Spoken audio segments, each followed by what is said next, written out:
During an intense sparring match at the training hall, Su Hong delivers a powerful strike that leaves his opponent clutching his chest in agony. His training partner realizes Su Hong recently advanced his Vajra fist to the minute subtlety level, a rare tier of martial mastery unmatched by anyone in class.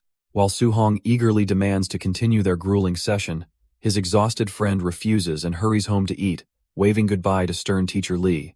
Teacher Li approaches Su Hong with a strict reminder that the mandatory 30,000 yuan martial examination registration fee is due strictly by next Monday.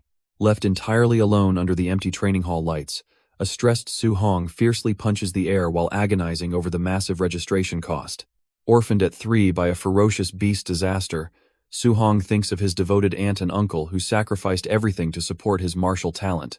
Though martial practitioners earn absolute fortunes fighting ferocious beasts, Su Hong feels immense guilt for financially burdening the relatives he desperately wishes to protect. Returning to his dilapidated apartment building that night, Su Hong secretly overhears his struggling family planning to delay their crucial rent payment for his fee. Eavesdropping outside the window, Su Hong agonizes as his sick uncle suggests stopping his incurable medicine to afford the exorbitant martial exam fees. Forcing a cheerful smile, Su Hong enters the apartment to greet his exhausted aunt and uncle, who warmly urge him to rest for tomorrow's training. Lying awake under the morning light, Su Hong resolves to stop burdening his family and realizes only one dangerous place offers massive, immediate payouts. The next day, Su Hong enters a towering underground fighting arena where an energetic announcer introduces him as the newly masked Minotaur defender. Eyeing the 60,000 yuan prize for 4 consecutive victories, Su Hong faces a ruthless audience that immediately mocks the unknown rookie for courting death. Prompted by the announcer to heat up the crowd, Su Hong ferociously roars that he is absolutely invincible below the true martial practitioner realm. The enraged spectators scream for the Minotaur's blood as Su Hong steals his resolve, relying entirely on his Vajra fist to secure the tuition money. A masked challenger violently lunges forward, but Su Hong calmly exposes his unstable stance and effortlessly slams the fighter's face into the arena floor, shattering the ground.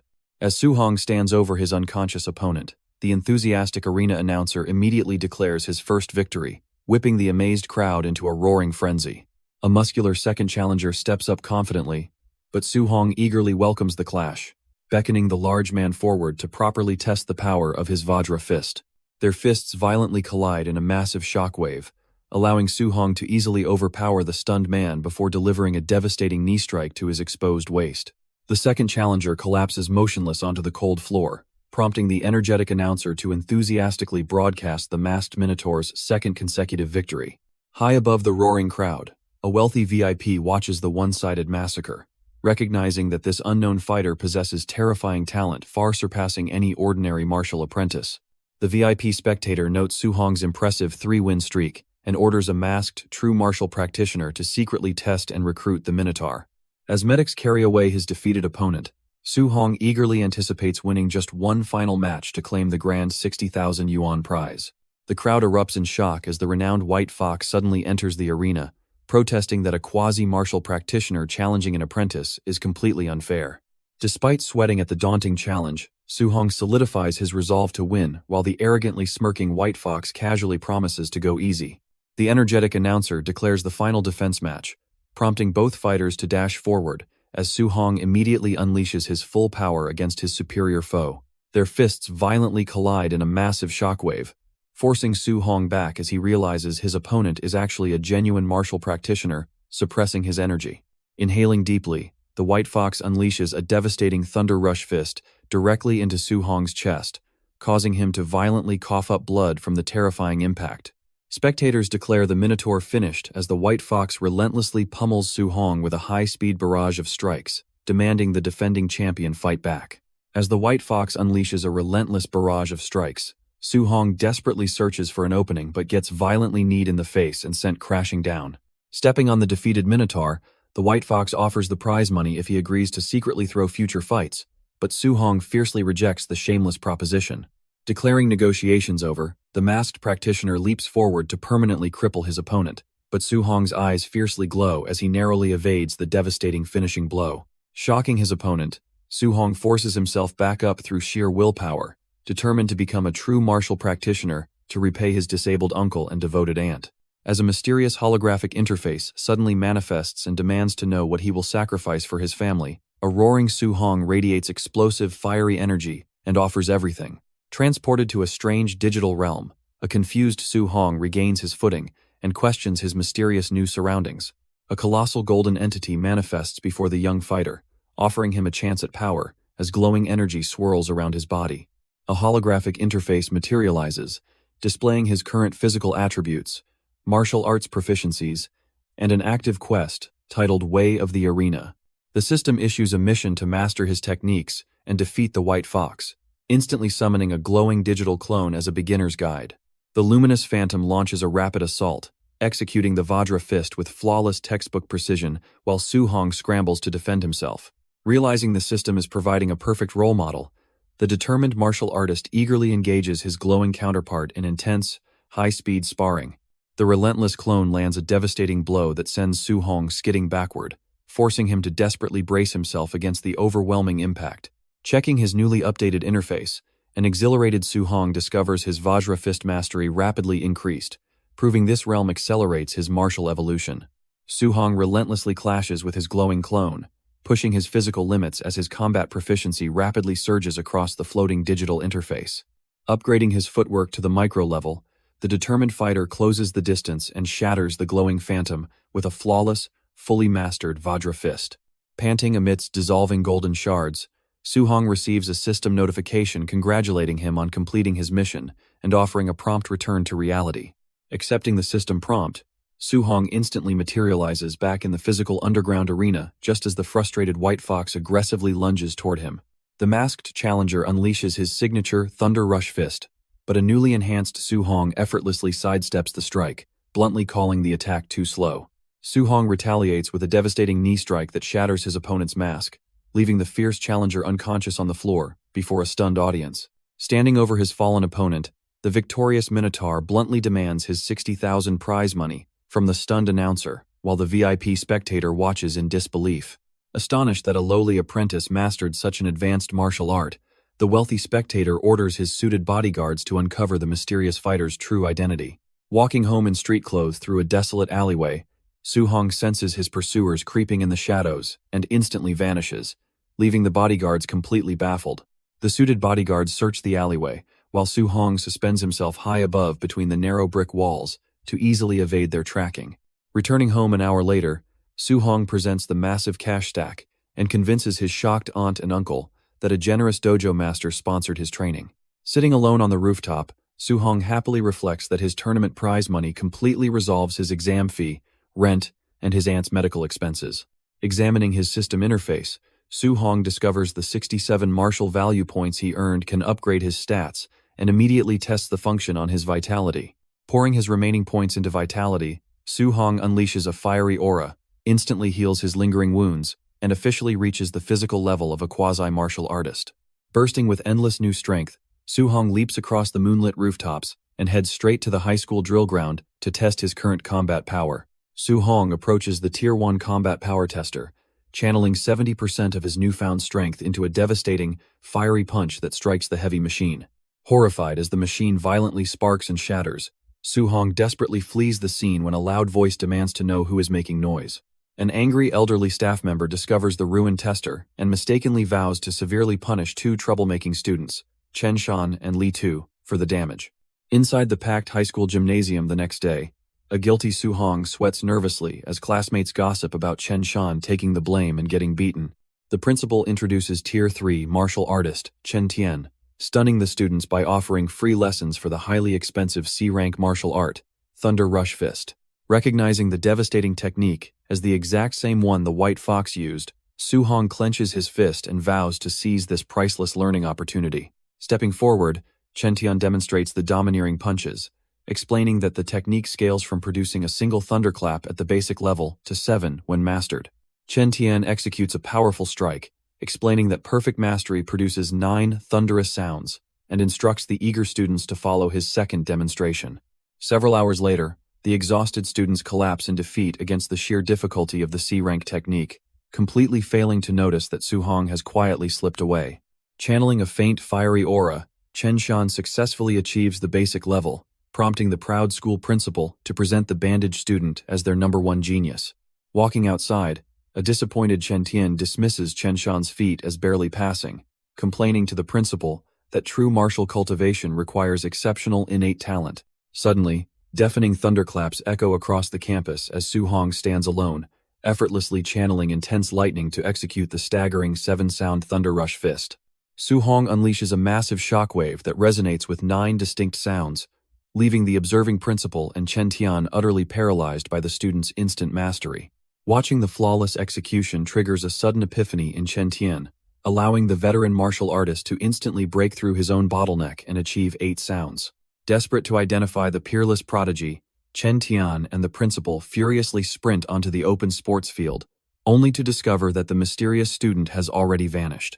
Exhausted from cultivating his C-rank skill, Su Hong reviews his system interface and wonders if casual sparring can generate the martial value points needed for a rapid breakthrough. Arriving at his workplace, the Raging Thunder Dojo, Su Hong quietly joins the other students practicing their spear thrusts on the busy training floor. The peaceful practice shatters when the arrogant disciple Li Yan violently kicks a kneeling student, furious over accusations that his master teaches commoners far too perfunctorily. When Li Yan launches another ruthless punch at his victim, Su Hong effortlessly intercepts the strike, calmly accepting the infuriated disciple's challenge to a formal arena duel. The escalating confrontation is abruptly halted by the arrival of the newly appointed senior instructor, prompting a frustrated Li Yan to back down while Su Hong silently judges their arrogance. Standing before the gathered students, the haughty instructor announces his final lesson on the Raging Sea Spear technique, intentionally demonstrating the complex movements only once to ensure their failure. Unfazed by the instructor's sabotage, Su Hong watches the rapid spear strikes with glowing eyes, instantly analyzing and absorbing the intricate watery aura of the martial art. After dropping his weapon, the haughty instructor dismisses the complaining students, declaring that their martial progress now depends entirely on their own efforts. Absorbing the core principles of the watery momentum, Su Hong silently grasps a wooden spear and flawlessly replicates the complex Raging Sea stance. The surrounding disciples gasp in shock at his rapid comprehension, their loud exclamations immediately drawing the furious attention of the arrogant instructor. Intrigued by the display of genuine martial genius, a smirking Li Yan steps forward to personally test Su Hong's newly acquired spear skills. Calmly brushing off a fellow student's frantic warning about his opponent's ruthless strength, Su Hong fearlessly charges forward to accept the disciple's challenge. Li Yan unleashes his micro-level Raging Sea Spear technique, but Su Hong effortlessly counters by erupting with a massive proficient-level watery aura. Utterly horrified by Su Hong's impossible mastery of the intricate technique, Li Yan desperately braces himself as their surging wooden spears violently clash. Channeling blinding golden energy, Su Hong completely overpowers the arrogant disciple, violently blasting Li Yan backward with a single devastating strike of his wooden spear. A system prompt awards Su Hong 35 martial points for defeating a superior opponent, while Li Yan collapses to his knees in utter disbelief at the impossible mastery. Furious that his years of grueling training were effortlessly surpassed, Li Yan lunges forward with a desperate punch, only for Su Hong to casually block his fist. The arrogant new instructor abruptly steps into the training hall and viciously slaps his humiliated disciple across the face, furiously condemning his inability to gracefully accept defeat. Recognizing Su Hong's unprecedented talent rivals, capital city geniuses, the instructor abruptly changes his hostile demeanor, forcing the stunned Li Yan to respectfully bow and apologize. Walking through the neon-lit city streets that night, a satisfied Su Hong reviews his system interface, noting his newly acquired techniques and the valuable martial points earned. Realizing the crucial school martial exams are rapidly approaching, Su Hong decides to stick with his newly mastered spear skills and resolves to acquire a high-grade alloy weapon. However, discovering a quality alloy spear costs nearly 70,000 yuan, Su Hong desperately wonders how he can earn more money without compromising his aunt's medical funds. Reading a recruitment notice for beast hunters, Su Hong realizes the generous bounties offered by the city lord could finally solve his desperate financial struggles. Returning home that evening, Su Hong discovers his ailing uncle still working exhausting side jobs, despite the arena prize money he previously provided. Applying pain patches to his uncle's bruised back, Su Hong is heartbroken to hear his family wants to save every penny for his future martial arts training. Realizing his aunt and uncle will never stop working until they possess lifelong financial security, Su Hong makes a firm decision to accept the dangerous wilderness bounty hunt. Knowing the wilderness is highly lethal, Su Hong immediately invests all his remaining martial points into his physique, surging his vitality to an impressive 95.2 threshold. After 2 grueling days of non-stop training inside the school gymnasium, Su-hong successfully elevates all 5 of his distinct martial arts techniques to the absolute perfection stage. Arriving at the massive Star City martial artist base on Saturday, Su-hong marvels at the unprecedented concentration of heavily armed fighters wandering the fortified courtyard. Reviewing the official bounty rates for various beast tiers, Su-hong is disgusted to learn he must brutally sever each monster's left ear to claim his payout. Su-hong watches a returning hunter toss a hefty bag onto the settlement counter, deducing it is packed with severed monster ears for bounty payouts. An aggressive entourage clears the crowd for young Master Ye, whose aura reminds Su-hong of White Fox, while bystanders whisper about the noble's recent defeat. As the arrogant noble smirks while passing by, Su-hong locks eyes with him, silently observing the spoiled relative of the base director. Realizing that treacherous humans pose just as much threat as the wilderness monsters, Su-hong vows to remain extremely vigilant during his solo expedition. Approaching the massive reinforced gates, Su-hong confirms he is hunting alone, prompting a veteran guard to dismissively sigh at another supposedly doomed brat. Stepping past the fortified walls and entering the untamed wilderness, Su-hong confidently rolls up his sleeves and vows to return with a massive haul. After wandering through the dense canopy for 2 grueling hours without spotting a single target, Su-hong wonders if the outer perimeter is entirely cleared out. Determined to find his bounty, Su-hong rapidly sprints deeper into the shadowed, overgrown depths of the dangerous woodland. Su-hong abruptly halts as a towering, red-eyed beast emerges from the foliage, instantly recognizing the creature as a Tier 1 initial stage, Nether Moon Wolf. Drooling with primal hunger, the massive Nether Moon Wolf unhinges its terrifying jaws and unleashes a deafening roar as it lunges at its new prey. The massive Nether Moon Wolf lunges at Su-hong with razor-sharp claws, but he effortlessly weaves past the feral creature's initial desperate strike. Channeling, crackling golden lightning into his clenched hand, Su-hong unleashes a devastating thunderclap fist that blasts the giant wolf backward into a thick tree. Standing victoriously over the slain beast, Su-hong inspects his trembling hand, realizing he can effortlessly execute Rank 1 early-stage monsters in a single blow. A towering Rank 1 mid-stage raging black bear suddenly ambushes him from the shadows, but Su-hong instantly crushes the massive creature with a single explosive strike. While carving 3,000 yuan worth of materials from the bear, Su-hong rejoices as his system confirms he has accumulated enough points to reach martial artist. A sudden, deafening roar ripples through the dense woodland canopy, prompting an alert Su-hong to rapidly sprint toward the source of the overwhelming predatory aura. Peering over a rocky ridge, Su-hong watches in pure shock as a towering Rank 1 late-stage Black Jade giant python relentlessly batters a desperate hunting squad. The Black Jade giant python effortlessly swats an armored hunter into the rocky cliff, leaving Su-hong visibly sweating as he calculates the creature's terrifying power. Suddenly, locking onto Su-hong, the colossal snake whips its tail with blinding speed, forcing him to cross his arms and endure a devastating, ground-shattering impact. Violently coughing up blood from the immense force, Su-hong drops to one knee beside a slain hunter, wiping his mouth as his eyes narrow fiercely. Asking the fallen hunter to lend him his weapon, Su-hong tightens his grip on the heavy spear and stands boldly before the towering monster. The monstrous python roars and lunges, but Su-hong sprints forward, confident that his perfected martial arts can bridge the gap against a late-stage beast. Executing his perfected void step to launch himself into the air, Su-hong channels torrential energy into his weapon to unleash a flawless raging sea spear strike. The devastating spear thrust shatters the python's thick armor, causing the beast to roar in agony as Su-hong gracefully leaps backward off its massive coils. Su-hong tightens his grip on the spear, his eyes glowing with fierce blue energy as he boldly prepares to launch another devastating attack. Channeling his power, Su-hong unleashes a colossal upward strike that pierces the python's thick scales, causing the monstrous beast to roar and crash heavily into the rocky earth. Realizing he cannot easily land a fatal blow against the massive beast, Su-hong activates his perfected thunderclap fist to evade a sweeping tail strike and wear it down.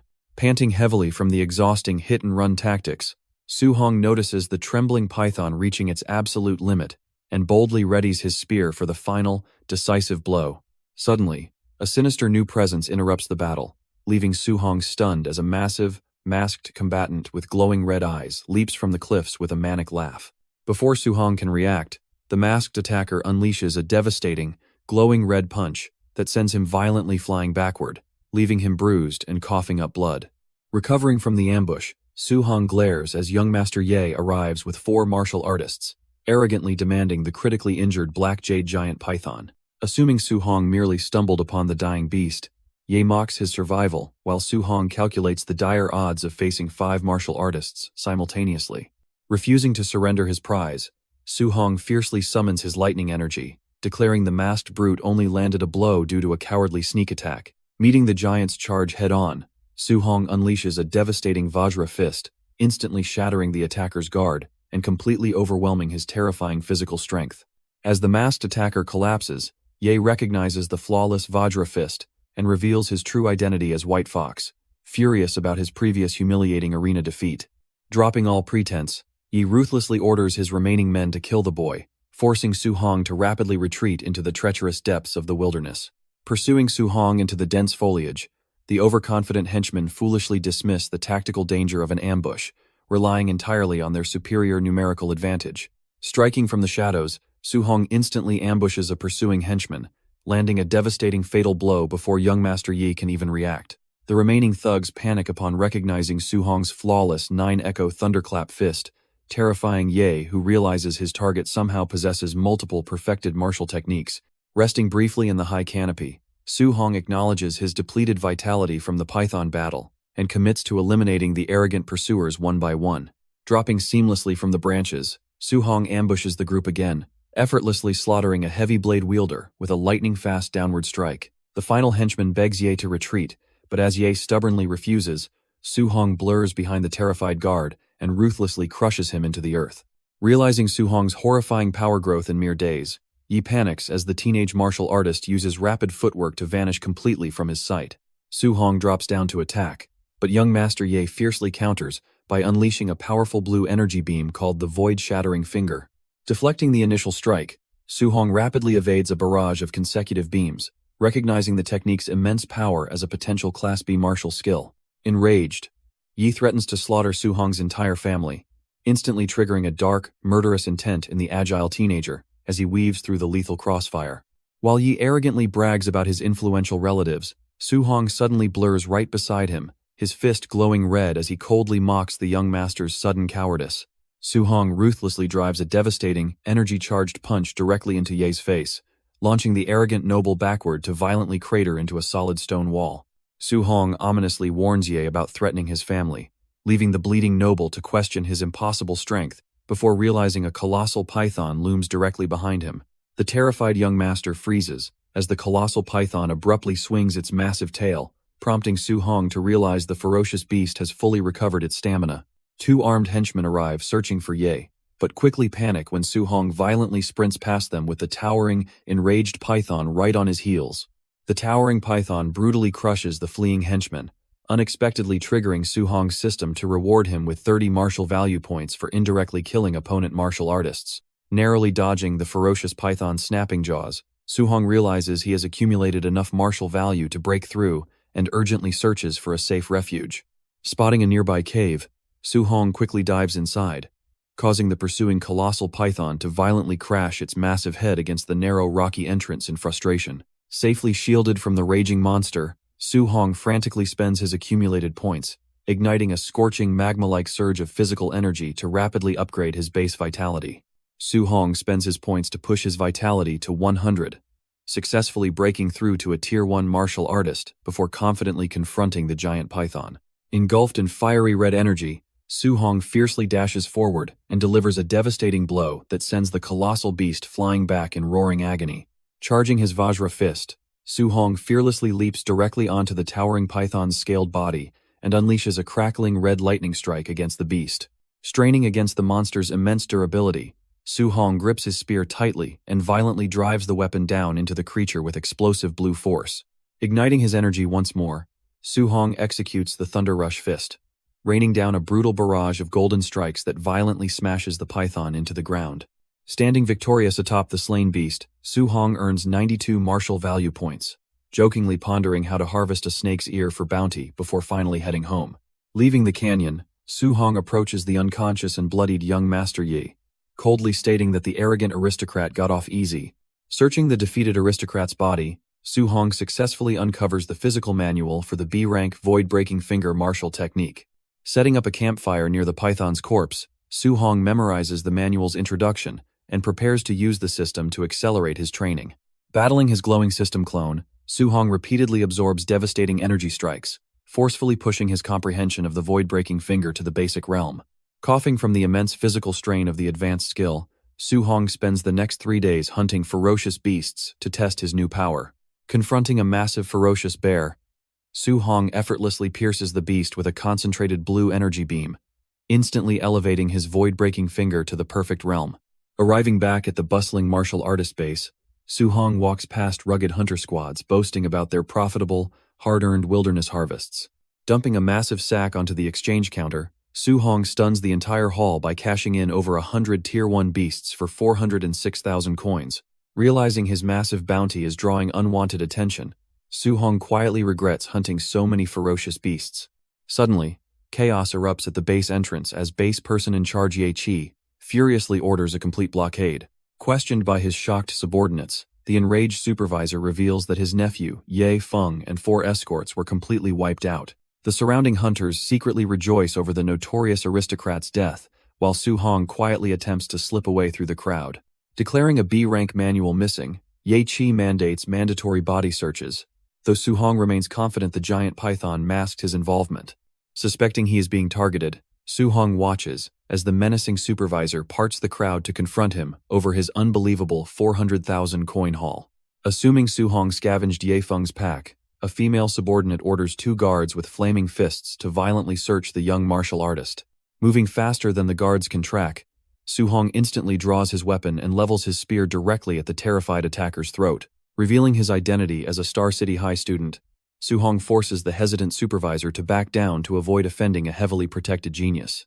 Desperate to find his family's stolen technique, Ye-chi offers 10,000 coins to search Su-hong, who boldly negotiates the compensation up to 30,000. After the thorough search yields absolutely nothing, Ye-chi pays the compensation and releases Su-hong, who silently rejoices that he previously cleaned up the evidence.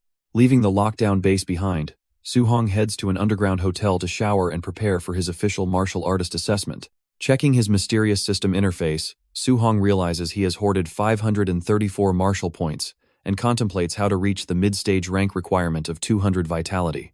Su-hong invests points into spirit without feeling any changes, but instantly experiences a massive strength boost when upgrading his mortal frame and vitality stats. Dumping his remaining points, Su-hong unleashes a terrifying surge of red energy, temporarily transforming into a towering, muscle-bound giant before his physique mercifully normalizes. An hour later, a refreshed Su-hong confidently enters the towering Star City Martial Artist Association building and approaches the reception desk to register. While waiting, veteran examinees warn the unaccompanied youth about the strict combat requirements, assuming he is merely testing the waters before Su-hong spots something shocking. As other candidates take their turns, one fails while a martial artist named Li Ming passes the initial vitality threshold with a score of 105. Moving to the combat power test, Li Ming unleashes a powerful strike against the testing machine, passing with an impressive score of 1,763. The crowd marvels at his near mid-stage power, recognizing him as another talented disciple of the Raging Thunder Dojo instructor who previously humiliated Li Yan. An arrogant young candidate suddenly approaches Su-hong, smugly boasting about his own martial genius while mocking Su-hong for daring to take the assessment alongside him. The arrogant youth is instantly humbled and sweats in utter disbelief when Su-hong effortlessly scores an impossible 123 on the vitality test. Desperately coping, the rival insists combat power matters more as Su-hong approaches the striking machine, deciding to use only 50% of his newly upgraded physical strength. Su-hong delivers a casual punch that strikes with such devastating force it violently rips the heavy testing machine from its foundation and sends it flying into the wall. The terrified crowd realizes he used no martial arts, staring in absolute awe at the screen displaying a score of 3,004, surpassing high-stage martial artists. Instructors overlooking the central hall observe the massive commotion, quickly recognizing Su-hong as the absolute monster who previously shattered a combat tester. Association President Wu Lingxian complains about a lack of local talent until a subordinate bursts in to report Su-hong's unprecedented 3,000 combat power score. A staff member escorts Su-hong toward the registration desk when they are abruptly intercepted by an imposing woman demanding to handle the boy personally. The woman introduces herself as Wu Lingxian, stunning Su-hong, who realizes he is face-to-face with the branch's legendary Tier 5 martial artist. Inside her private office, Wu Lingxian reveals she spoke with his principal and assures a confused Su Hong that his official registration is already handled. Offering to teach him personally, Wu Lingxian demonstrates her heavenly flame guidance technique by igniting her hand, explaining how absorbing specific spiritual qi enhances attacks. Wu Lingxian explains that releasing attribute attacks increases distance, shocking Su Hong since standard textbooks only describe them as methods for absorbing spiritual qi. Listing the 7 elemental attributes, Wu Lingxian retrieves a testing crystal and explains her own 80% affinity is considered exceptionally high among martial artists. She hands the clear sphere to Su Hong, boldly predicting his terrifying genius talent will easily surpass 90% compatibility. Blinding crimson light suddenly erupts from the sphere, as Wu Lingxian excitedly declares Su Hong possesses a flawless 100% fire affinity. Comparing his flawless retention to her own 20% QI loss, Wu Lingxian eagerly predicts his future achievements will rapidly surpass her own. When Su Hong casually mutters his preference for thunder, the sphere violently erupts with golden lightning, revealing a second perfect 100% elemental compatibility. As Wu Lingxian internally panics over this impossible dual mastery, the sphere glows bright green, confirming a third flawless affinity for the wind attribute. Minutes later, a sweating Wu Lingxian slumps silently on her couch, completely shell-shocked to discover Su Hong possesses perfect 100% compatibility across every single element. Recalling a catastrophic beast invasion, Wu Lingxian explains that true superhuman existences easily shatter common sense, humbling even elite 30-year-old Tier 5 geniuses like herself. Distressed by the thought of wasting his flawless potential, Su Hong boldly asks the president for the guidance techniques corresponding to all 7 elemental attributes. Wu Lingxian warns that cultivating every element simultaneously historically traps people at Tier 1, but reluctantly yields when Su Hong insists on testing them all. Citing the looming threat of the 10,000 Races War, Wu Lingxian promises to recommend Su Hong to a national genius training camp if he wins his school exam. Remembering the devastating war that orphaned him, Su Hong fiercely accepts the challenge, privately vowing to gain the absolute strength needed to protect his remaining relatives. Returning home that evening, Su Hong presents his official martial artist badge to his aunt and uncle, bringing the hardworking couple to joyful, relieved tears. Su Hong proudly reveals his official monthly 10,000 coin allowance will finally end their desperate financial struggles, promising to shoulder the burden of protecting their family. Late at night, Su Hong immediately begins his rigorous cultivation, intensely channeling volatile, fiery spiritual energy in a concentrated aura around his sitting form. Igniting a burst of flames, Su Hong frowns as the fire harmlessly dissipates, realizing the basic heavenly flame guidance technique lacks any actual combat power. Checking his system interface, Su Hong discovers he can level up guidance techniques using martial points, though a stark warning reveals his current balance remains severely insufficient. After several hours of intense meditation, Su Hong successfully learns all 7 elemental techniques, quickly discovering that the volatile internal energies constantly repel each other. Realizing he can only channel one element at a time, Su Hong forcibly summons lightning alongside his fire, causing the conflicting attributes to violently clash and dissipate. Refusing to accept that similar elements cannot merge, Su Hong relentlessly forces the thunder and fire to manifest together, enduring repeated explosive failures throughout the night. Pushing his exhausted body to the absolute limit at dawn, Su Hong roars in defiance and finally forces the volatile thunder and fire energies to fuse perfectly.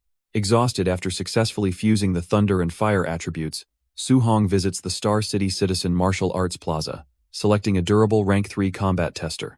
Striking the machine with 30% of his power, using only the thunder attribute, Su Hong registers a staggering combat score of 2,343. Channeling his newly fused thunder and fire energies, Su Hong unleashes another strike that shatters the 3,000 mark, scoring exactly 3,041.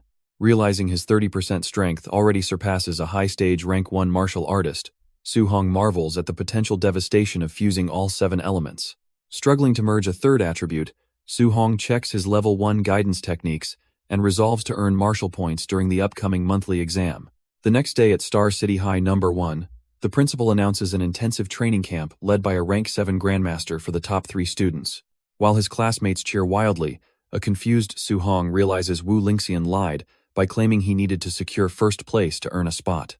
Returning to school, Su Hong overhears students discussing how Chen Shan and Li Tu rapidly became martial artists, while the arrogant duo plots to completely crush the competition. Elsewhere, Principal Li complains about failing to locate the 9 Echo genius before rival instructor Jiang Ming arrives to obnoxiously challenge the school's top students to a spar. Jiang Ming's arrogant provocations abruptly halt when his disciple Li Yan spots Su Hong in the crowd, instantly recognizing the terrifying youth who previously humiliated them in combat. Terrified of Su Hong's monstrous strength, Jiang Ming hastily backpedals and declares his own disciples trash, inadvertently enraging Principal Li, who mistakenly believes Jiang Ming is being sarcastic. The monthly exam tournament commences with Su Hong facing Chen Peng, a quasi-martial artist who immediately takes a combat stance and arrogantly threatens to mercilessly beat him down. Su Hong effortlessly launches the arrogant quasi-martial artist across the arena floor, instantly neutralizing his opponent with a single casual strike. The spectating students erupt in shock as Su Hong secures another effortless victory, cementing his terrifying strength and advancing directly to the final battle. Observing the arena, Chen Tian expresses deep regret for overlooking Su Hong's immense talent during his private tutoring sessions while awaiting the upcoming semi-final match. In the semi-final clash, Chen Shan and Li Tu fiercely exchange rapid blows using their identical Three Echoes Thunder Rush Fist techniques. To assert his dominance, Chen Shan unleashes his attribute Externalization, revealing a devastating fire attribute that completely stuns the watching students. Unfazed, Li Tu counters by externalizing his superior metal attribute and executes the advanced Five Echoes Thunder Rush Fist to mercilessly overpower Chen Shan.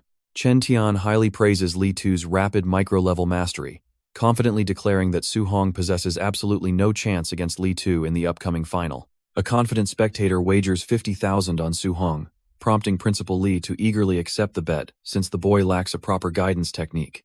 As the final match formally begins, Li Tu arrogantly taunts his opponent, but Su Hong merely smiles, finding these sheltered students incredibly weak compared to real beasts. Declaring himself the absolute number one, Li Tu aggressively charges forward and immediately unleashes the devastating power of his newly mastered Five Echoes Thunder Rush Fist. While the spectating students panic and predict a swift defeat, Su Hong calmly meets the powerful attack head-on to test the absolute limits of his raw physique. The two fighters violently clash in the arena, and Li Tu realizes in absolute shock that Su Hong effortlessly neutralized his advanced technique with 5 simple punches. Su Hong relentlessly batters his opponent with incredibly heavy strikes, stunning the observing crowd, as he perfectly matches advanced martial techniques using absolutely no skills whatsoever. Principal Li joyfully assumes Su Hong possesses a rare special physique, but Chen Tian warns that Li Tu's condensed metal attribute still provides the ultimate combat advantage.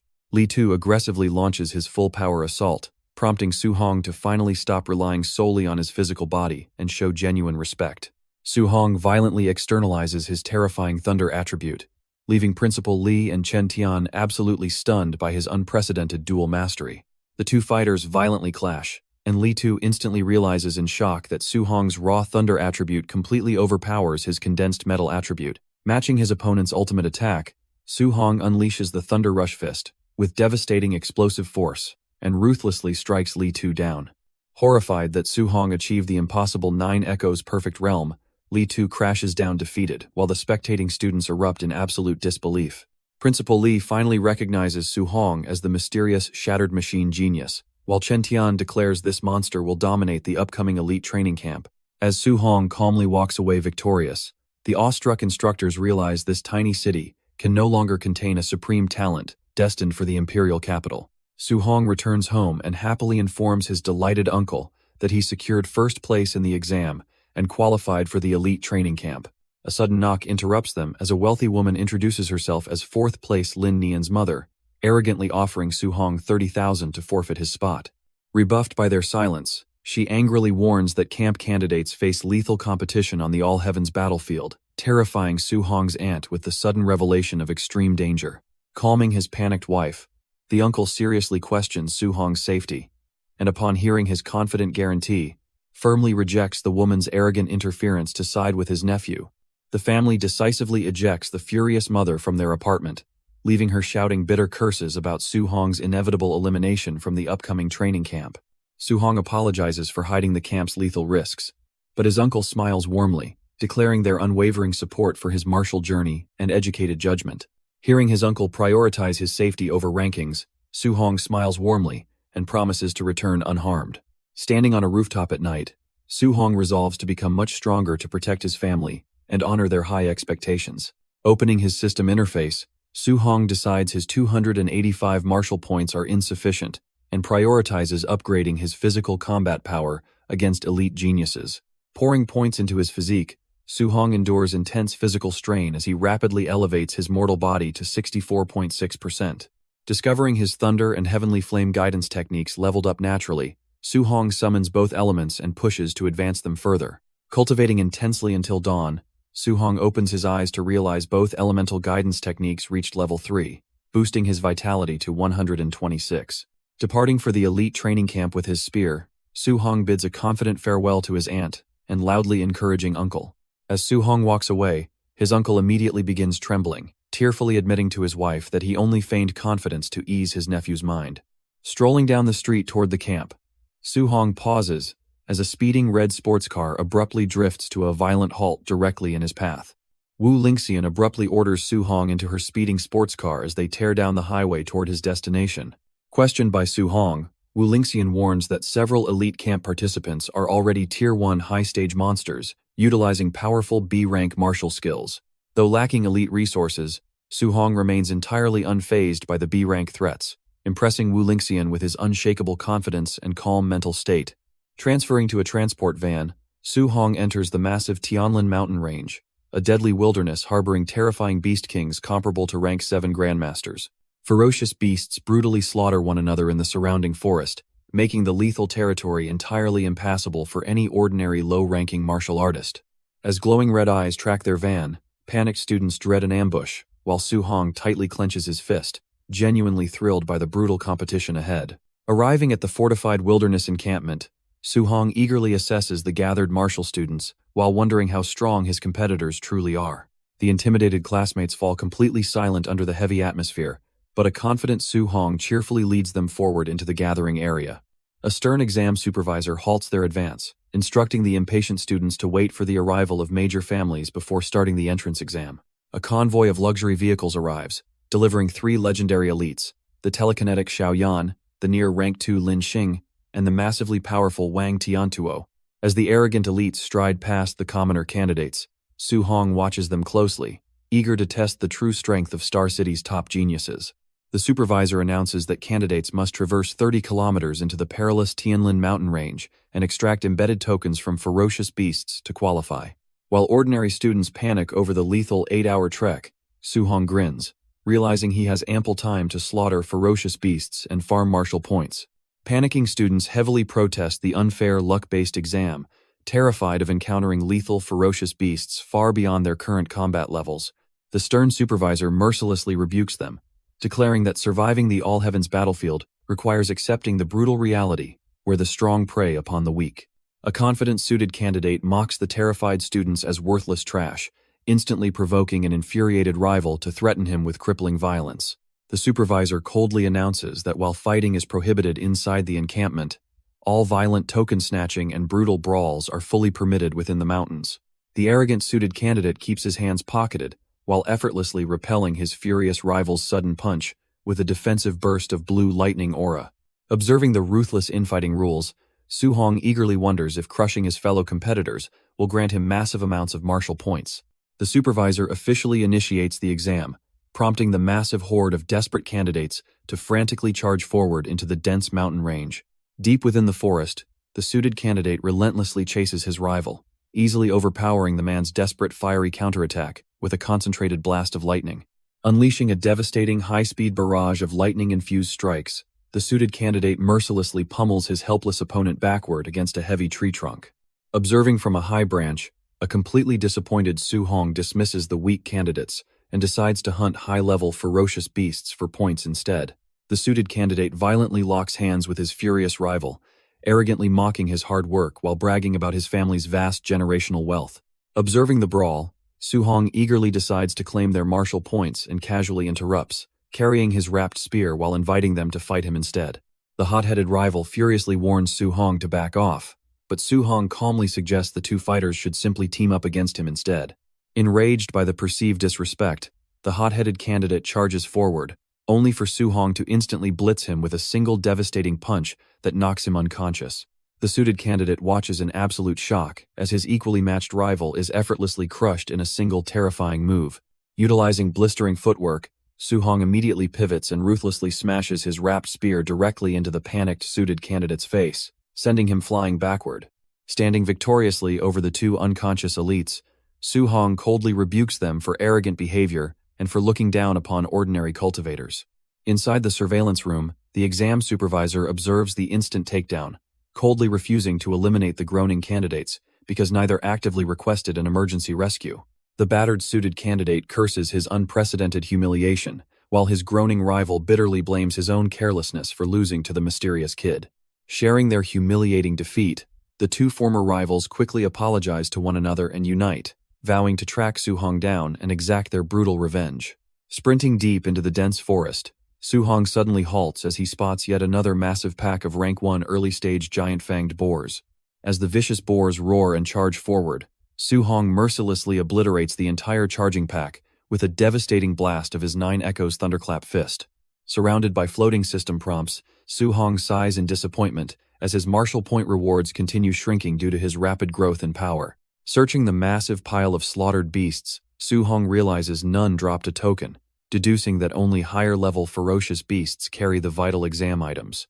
Continuing his high-speed advance for another half hour, Su Hong realizes the forest has grown completely silent, unable to find a single ferocious beast anymore.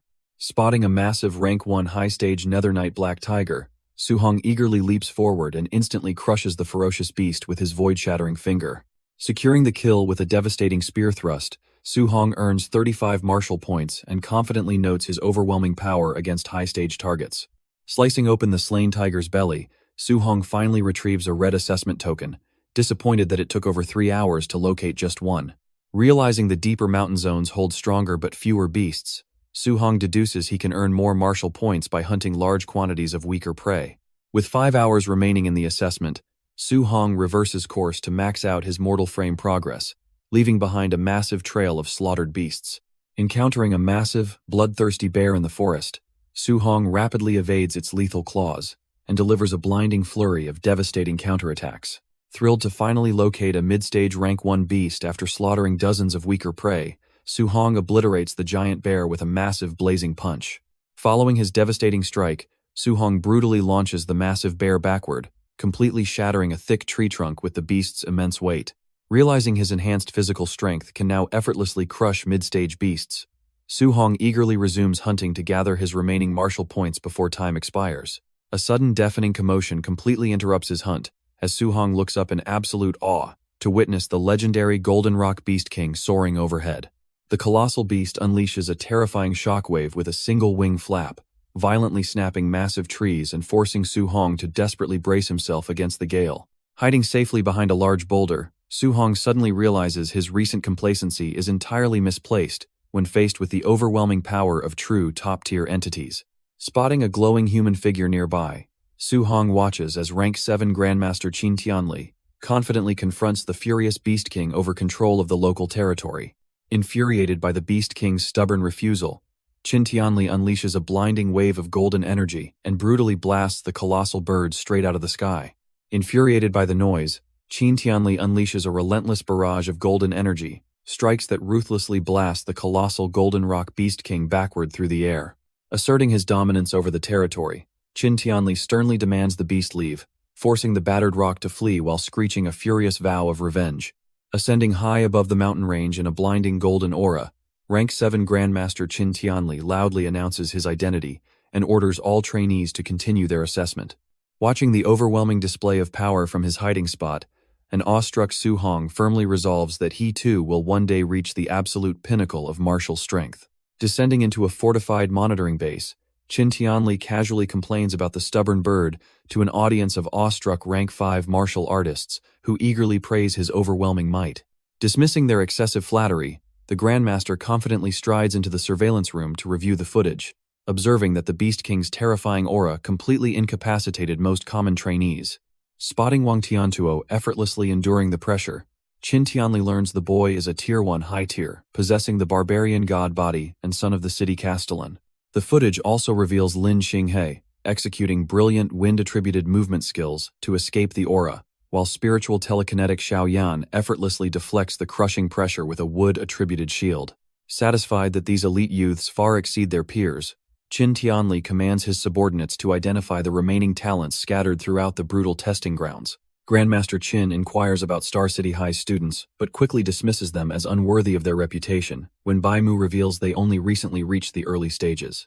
The monitoring staff suddenly gasp in absolute terror upon spotting Su Hong effortlessly slaughtering ferocious beasts immediately after surviving the Golden Rock's crushing pressure. Annoyed by his high-ranking subordinates losing their composure, Grandmaster Chin scolds their lack of steadiness and snatches Su Hong's physical assessment report to investigate the fuss. Reading Su Hong's unprecedented statistics and perfect elemental affinities, the previously composed Grandmaster erupts into hysterical excitement, declaring he has found a once-in-a-millennium treasure. When Bai Mu notes Su Hong's low blood qi, Chin realizes the boy is simultaneously cultivating 7 techniques and furiously blames President Wu Lingxian for this dangerous oversight. Alerted that trainees are gathering at the encampment, Grandmaster Chin steps outside to personally praise the elite family scions for successfully enduring the terrifying beast ordeal. 7.5 hours later, as other officials suggest concluding the grueling assessment, an anxious Chin scans the horizon, terrified that his newfound prodigy might fail. Su Hong emerges from the forest covered in beast blood right at the deadline, stunning the other examinees with his ruthless, uninjured appearance. While the vengeful allied candidates plot against him, the elite family scions recognize Su Hong as a true expert for his perfectly timed arrival. The exam supervisor eliminates latecomers and introduces the camp's premier facilities, thrilling Su Hong with the revelation that A-rank martial arts are available. The supervisor explains that trainees must earn contribution points through outstanding training performance to access these facilities before dismissing everyone to rest. Retreating to his private room, Su Hong opens his system interface and spends his 354 martial value points to rapidly upgrade his physical physique. Pushing his mortal body to 100%, Su Hong triggers a powerful physical evolution, erupting with a massive shockwave of glowing internal energy. Su Hong marvels at his physical power, checking his interface to discover his physique evolved into the overlord body and anticipating its future extraordinary forms. Eager to test his strength, Su Hong grips his Grade C alloy spear, nearly snapping the expensive weapon in half with a casual squeeze. Realizing he looted the spear for free, Su Hong heads out to gather contribution points for a Grade A replacement by testing his limits with weighted vests. Inside the warehouse, Wang Tianchuo shocks the ordinary trainees by effortlessly jumping with a 3,000-kilogram vest, displaying the monstrous physical strength of his barbarian god body. In the monitoring room, Bai Mu asks Grandmaster Qin Tianli how to stop Su Hong from foolishly practicing all 7 guidance arts, prompting a manipulative plan. Orchestrating a brutal night raid to shatter the relaxed students' egos, Qin Tianli assigns a high-rank first-tier martial artist to completely crush Su Hong. When Bai Mu worries the overwhelming difference in combat power might break Su Hong's martial heart, Qin Tianli coldly declares that easily broken students are trash. Hearing the crowd announce Wang Tiantuo's trip to the gravity room, Su Hong decides to go watch the spectacle for himself soon. Su Hong equips a self-service point-calculating bracelet before inspecting the facility's super-heavy alloy-weighted vests, discovering the absolute heaviest model weighs 10 tons. Testing the extreme weights, Su Hong briefly struggles before determining that a 5-ton load currently provides the perfect resistance for his martial arts practice. Assuming the other high-rank first-tier elites utilize similar or heavier weights, Su Hong heads toward the gravity room hoping to learn from their training. Approaching the crowded pyramid structure, Su Hong watches the monitor display Wang Tiantuo training under doubled gravity while wearing a 3-ton weighted vest. Realizing Wang Tiantuo is only bearing an effective load of 6 tons, Su Hong concludes he completely underestimated the monstrous physical power of his overlord body. Passing by Chen Shan and Li Tu, Su Hong sighs in disappointment when they admit they are too embarrassed to train alongside the overwhelmingly strong elites. As Su Hong approaches the gravity chamber entrance, the intimidated trainees mockingly assume the seemingly unweighted commoner is shamelessly trying to show off. Stepping into the expensive gravity chamber, Su Hong calculates that doubling his 5-ton vest's weight would exhaust him quickly and cautiously sets the dial to a moderate multiplier. The immense pressure immediately forces Su Hong to brace his straining muscles, while the spectating elite trainees outside arrogantly mock his seemingly unweighted struggle as pathetic weakness. Enduring the crushing pressure for 2 hours, Su Hong cultivates his elemental guidance techniques, successfully leveling up his secondary affinities and pushing his vital blood energy to 130. Shutting down the machine, an exhausted Su Hong stumbles out of the chamber to face immediate ridicule from the arrogant trainees mocking his heavy perspiration. Complaining about the heat, Su Hong unzips his tracksuit to reveal a weighted vest, entirely stunning the nearby spectators who assume it weighs a mere 500 kilograms. As Su Hong gently places his equipment aside, the crowd dismisses his hidden strength and wildly cheers for the monstrous Wang Tiantuo, exiting his own intense training session. Stripping off his heavy vest after enduring 6 tons of pressure, Wang Tiantuo carelessly drops the equipment, violently shattering the solid floor and utterly terrifying the surrounding recruits. Lin Xing challenges Wang Tiantuo to a movement technique comparison, inspiring and observing Su Hong to seek out an A-rank movement skill to complement his overwhelming brute physical strength. Outside the training facility, Su Hong watches Lin Xing effortlessly dodge maximum difficulty arrow turrets, while elegantly generating decorative flower petals, leaving the surrounding student spectators in absolute sheer awe. Utilizing his mysterious interface, Su Hong begins physically mimicking Lin Xing's intricate footwork, drawing mocking laughter from nearby trainees, who believe the A-rank technique is completely impossible to instantly copy. Entering a deep trance, Su Hong flawlessly mirrors the precise high-speed dodges, rapidly driving his system progression to officially master the A-rank soaring Hong steps at the beginner level. Satisfied with his acquisition, Su Hong plans to visit the Fierce Beast Room to farm martial points and vital energy, dismissing any need for further movement room training. Deeply mortified upon realizing he had been publicly performing Lin Xing's highly flamboyant poses in reality, a blushing Su Hong desperately sprints away from the cheering, highly impressed crowd. Su Hong senses he is being trailed by the 2 candidates he previously knocked out, who plot to ambush him outside the training room. Arriving at the Fierce Beast Room, Su Hong watches Wang Tiantuo confidently challenge Xiao Yan to see whose combat style is truly superior. Intrigued by her rare abilities, Su Hong postpones farming martial Dao points to watch the spiritual mind master fight in person. Su Hong is completely stunned to see Xiao Yan floating in midair, a high-level technique typically restricted only to grandmaster martial artists. Extending her hand, Xiao Yan unleashes streaks of blinding golden light that instantly slaughter 3 tier 1 upper stage black tigers simultaneously. When a massive beast charges her, Xiao Yan effortlessly utilizes her spiritual force to forcibly bind and levitate the roaring creature. She pierces the helpless beast with golden light, leading Su Hong to realize she is telekinetically controlling flying daggers to crush ordinary warriors. As spectators scream in sheer awe, Xiao Yan manifests a colossal glowing golden sword and brutally drives it down into a giant black python. Xiao Yan drives her colossal golden sword into the beast. Su Hong realizes the massive weapon weighs tons, while Lin Xing explains this A-rank spiritual mind master technique. Discovering Wang Tiantuo also possesses an offensive A-rank technique, Su Hong smiles in sheer excitement, realizing this elite training camp is overflowing with high-level martial arts. Su Hong watches Wang Tiantuo obliterate a tier 1 upper stage beast using pure physical strength without any skills, prompting him to check his system. Realizing he needs 73.5 more martial Dao points to reach the required 100 spirit for telekinesis, Su Hong ignites his fist for a slaughter. The bruised, suited candidate and hot-headed candidate spot Su Hong entering a training room, seizing the distraction as a perfect opportunity for an ambush. Their thirst for revenge vanishes into panic as they watch Su Hong actively challenge over a dozen terrifying tier 1 upper stage beasts simultaneously. Dropping into a confident combat stance within the arid simulation arena, Su Hong smiles fearlessly and eagerly beckons the massive horde to attack. The colossal scorpions and giant serpents roar furiously and charge forward, but Su Hong effortlessly leaps high to evade a devastating stinger strike. Su Hong unleashes a devastating blue energy strike into the ground, blasting the horde away before fluidly conjuring a sharp wind blade to slice through the massive beasts. Recognizing Su Hong perfectly utilizing Lin Xing's elite movement technique, the terrified suited candidate begs to abandon their revenge plot, but his hot-headed rival furiously refuses to yield. Dropping their weapons in sheer terror, the ambushers stare blankly as Su Hong casually rests atop a mountain of slaughtered beasts, disappointed by the meager martial point payout. As the simulation room pulses ominously with crimson light and spawns another ferocious wave of terrifying predators, Su Hong instantly ignites his fist and charges fearlessly into battle. Su Hong unleashes a devastating Vajra fist and radiates a golden aura, forcing the massive simulation beasts to back away in sheer terror. Refusing to let his precious martial points escape, Su Hong leaps forward, grabs a giant scorpion's tail, and brutally swings it to smash the remaining horde. From the monitoring room, 2 suited officials watch the brutal, relentless massacre unfolding on the surveillance screens in complete stunned silence.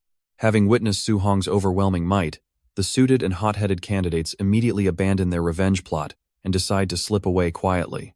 As the other trainees marvel at the elite's incredible beast-slaying records, The returning duo awkwardly hides the truth about their terrifying encounter with Su Hong. Wang Tiantuo and Xiao Yan emerge exhausted from the simulation room, shocking the crowd by revealing massive scores of 280 and 270 contribution points. The ordinary trainees despair over their meager point totals from the weighted vest exercise, painfully realizing the immense gap between themselves and the elite geniuses.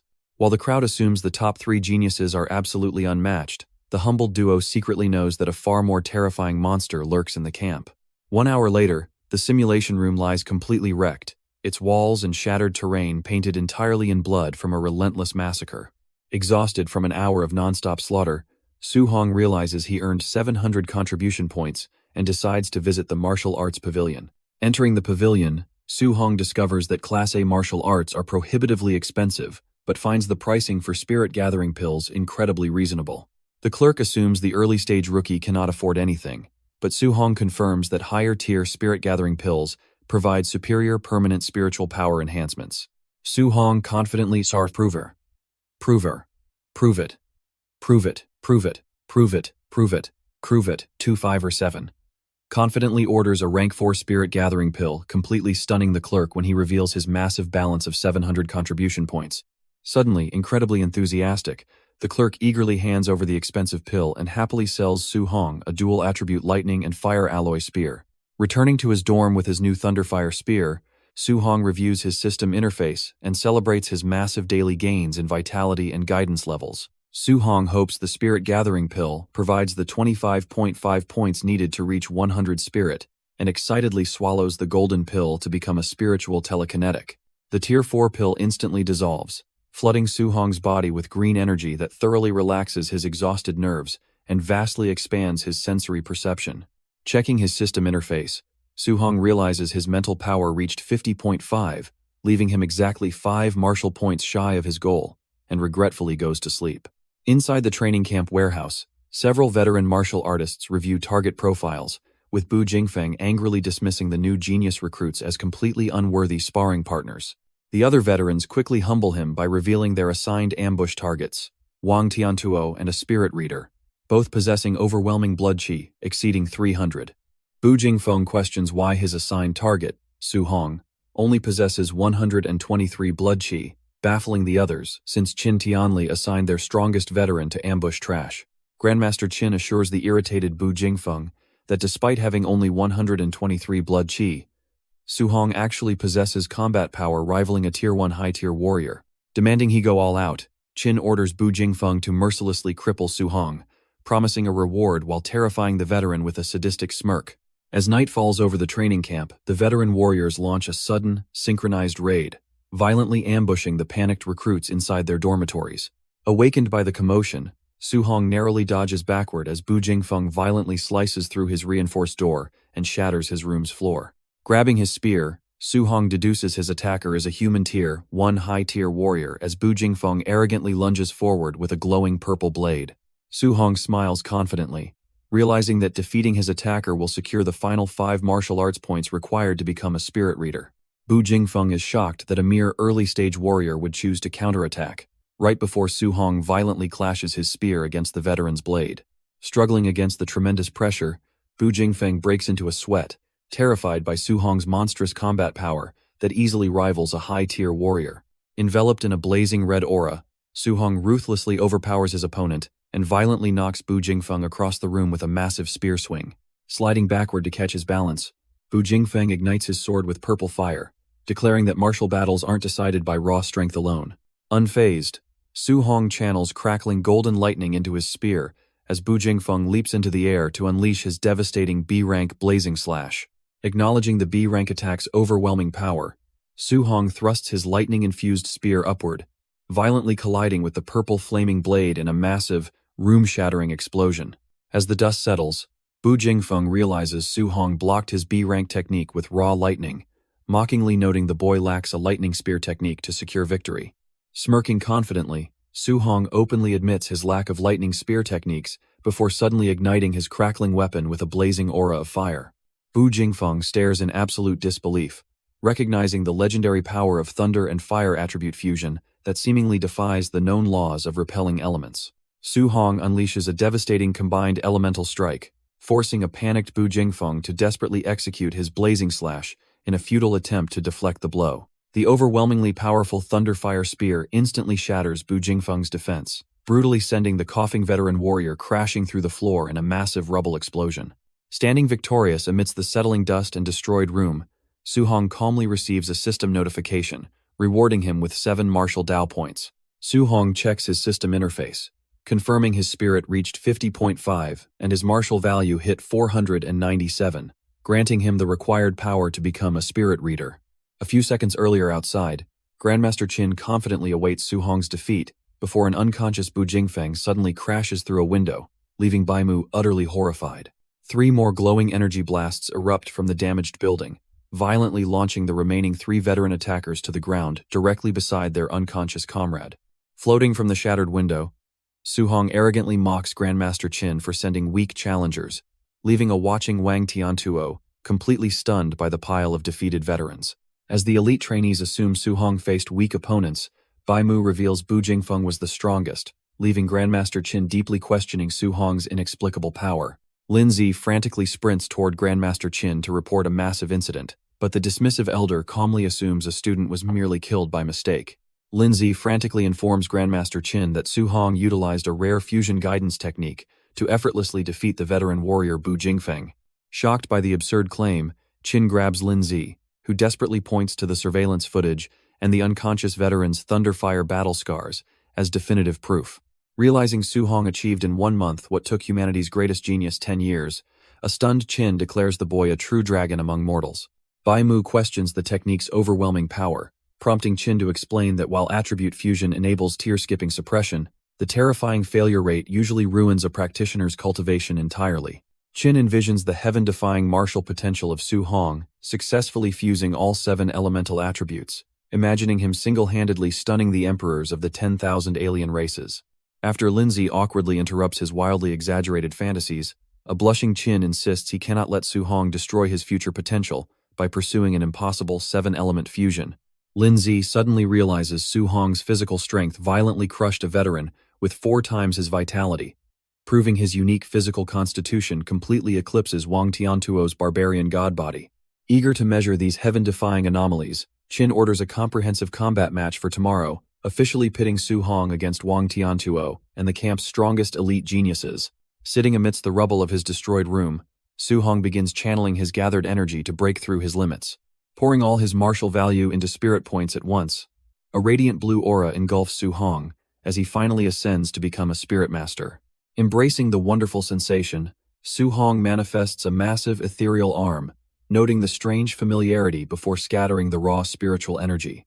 Noticing the debris around him, Su Hong effortlessly levitates massive stone chunks and his spear, realizing he now possesses Xiaoyan's telekinetic flight and combat abilities.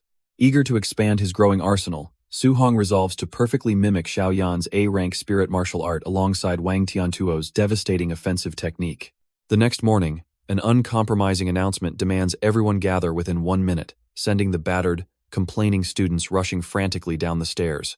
As the exhausted crowd fully assembles in the courtyard, Su Hong arrives just in time to hear an elegant instructor commend their perfect punctuality. The smirking instructor mocks the battered trainees, laughing off a bruised student's complaints about an unfair crotch strike by asking if alien assassins would wait for him to dress. The suited candidate jokingly dubs his rival Bro Underpants, while Su Hong calmly reflects that disgruntled exhaustion is completely natural after a sudden midnight ambush. The camp instructor announces a comprehensive test, measuring all combat stats, revealing that the top 10 ranked students will earn daily contribution point rewards. Recognizing the top 3 spots belong to the elite trainees, the crowd scrambles for the remaining ranks, while Su Hong silently wonders about the grand prize. The instructor leads the trainees into a massive warehouse housing a Tier 2 combat power tester, where Grandmaster Qin Tianli silently searches the crowd for Su Hong. A battered student excitedly assumes the Grandmaster is admiring him, but Su Hong awkwardly realizes the intense gaze is actually fixed entirely on himself. Grandmaster Qin suddenly announces that the first-place winner will receive a free A-rank martial art of their choice, instantly sending the entire crowd into a shocked frenzy. Recognizing the extreme rarity of A-rank techniques, Wang Tiantuo, Xiaoyan, and Lin Xing all resolve to claim the ultimate prize to bolster their respective arsenals. Glowing with a faint red aura, Su Hong decides to go all out while Grandmaster Qin eagerly anticipates witnessing the true extent of the youth's monstrous strength. Standing before the massive combat tester machinery, Grandmaster Qin officially begins the comprehensive examination by calling Lin Xing, Xiao Yan, and Wang Tiantuo forward first. The crowd realizes Grandmaster Qin scheduled Su Hong immediately after the three elites, assuming he wants to create a humiliating contrast that motivates the weaker trainees. Grandmaster Qin initiates the test by having Lin Xinghe strike the machine without skills, instantly registering a terrifying 4,013 inches pure physical combat power. Gathering dense wind energy, Lin Xing unleashes the cloud-hiding Gale Fist to score 5,642, instantly allowing Su Hong's system to secretly copy the B-rank technique. Lin Xinghe smugly steps aside for Xiao Yan, who registers a lower 3,253 physical score, before conjuring a massive golden telekinetic hammer to strike the machine. Witnessing the psychic strike, Su Hong's system instantly acquires the spirit weapon condensation art, leaving him absolutely thrilled by the limitless potential of copying elite techniques. Xiao Yan conjures a massive golden telekinetic hammer and obliterates the testing target, registering a massive 5,942 combat power. The trainees marvel at a spirit master's explosive potential, leaving Su Hong deeply envious of telekinetic versatility in actual combat.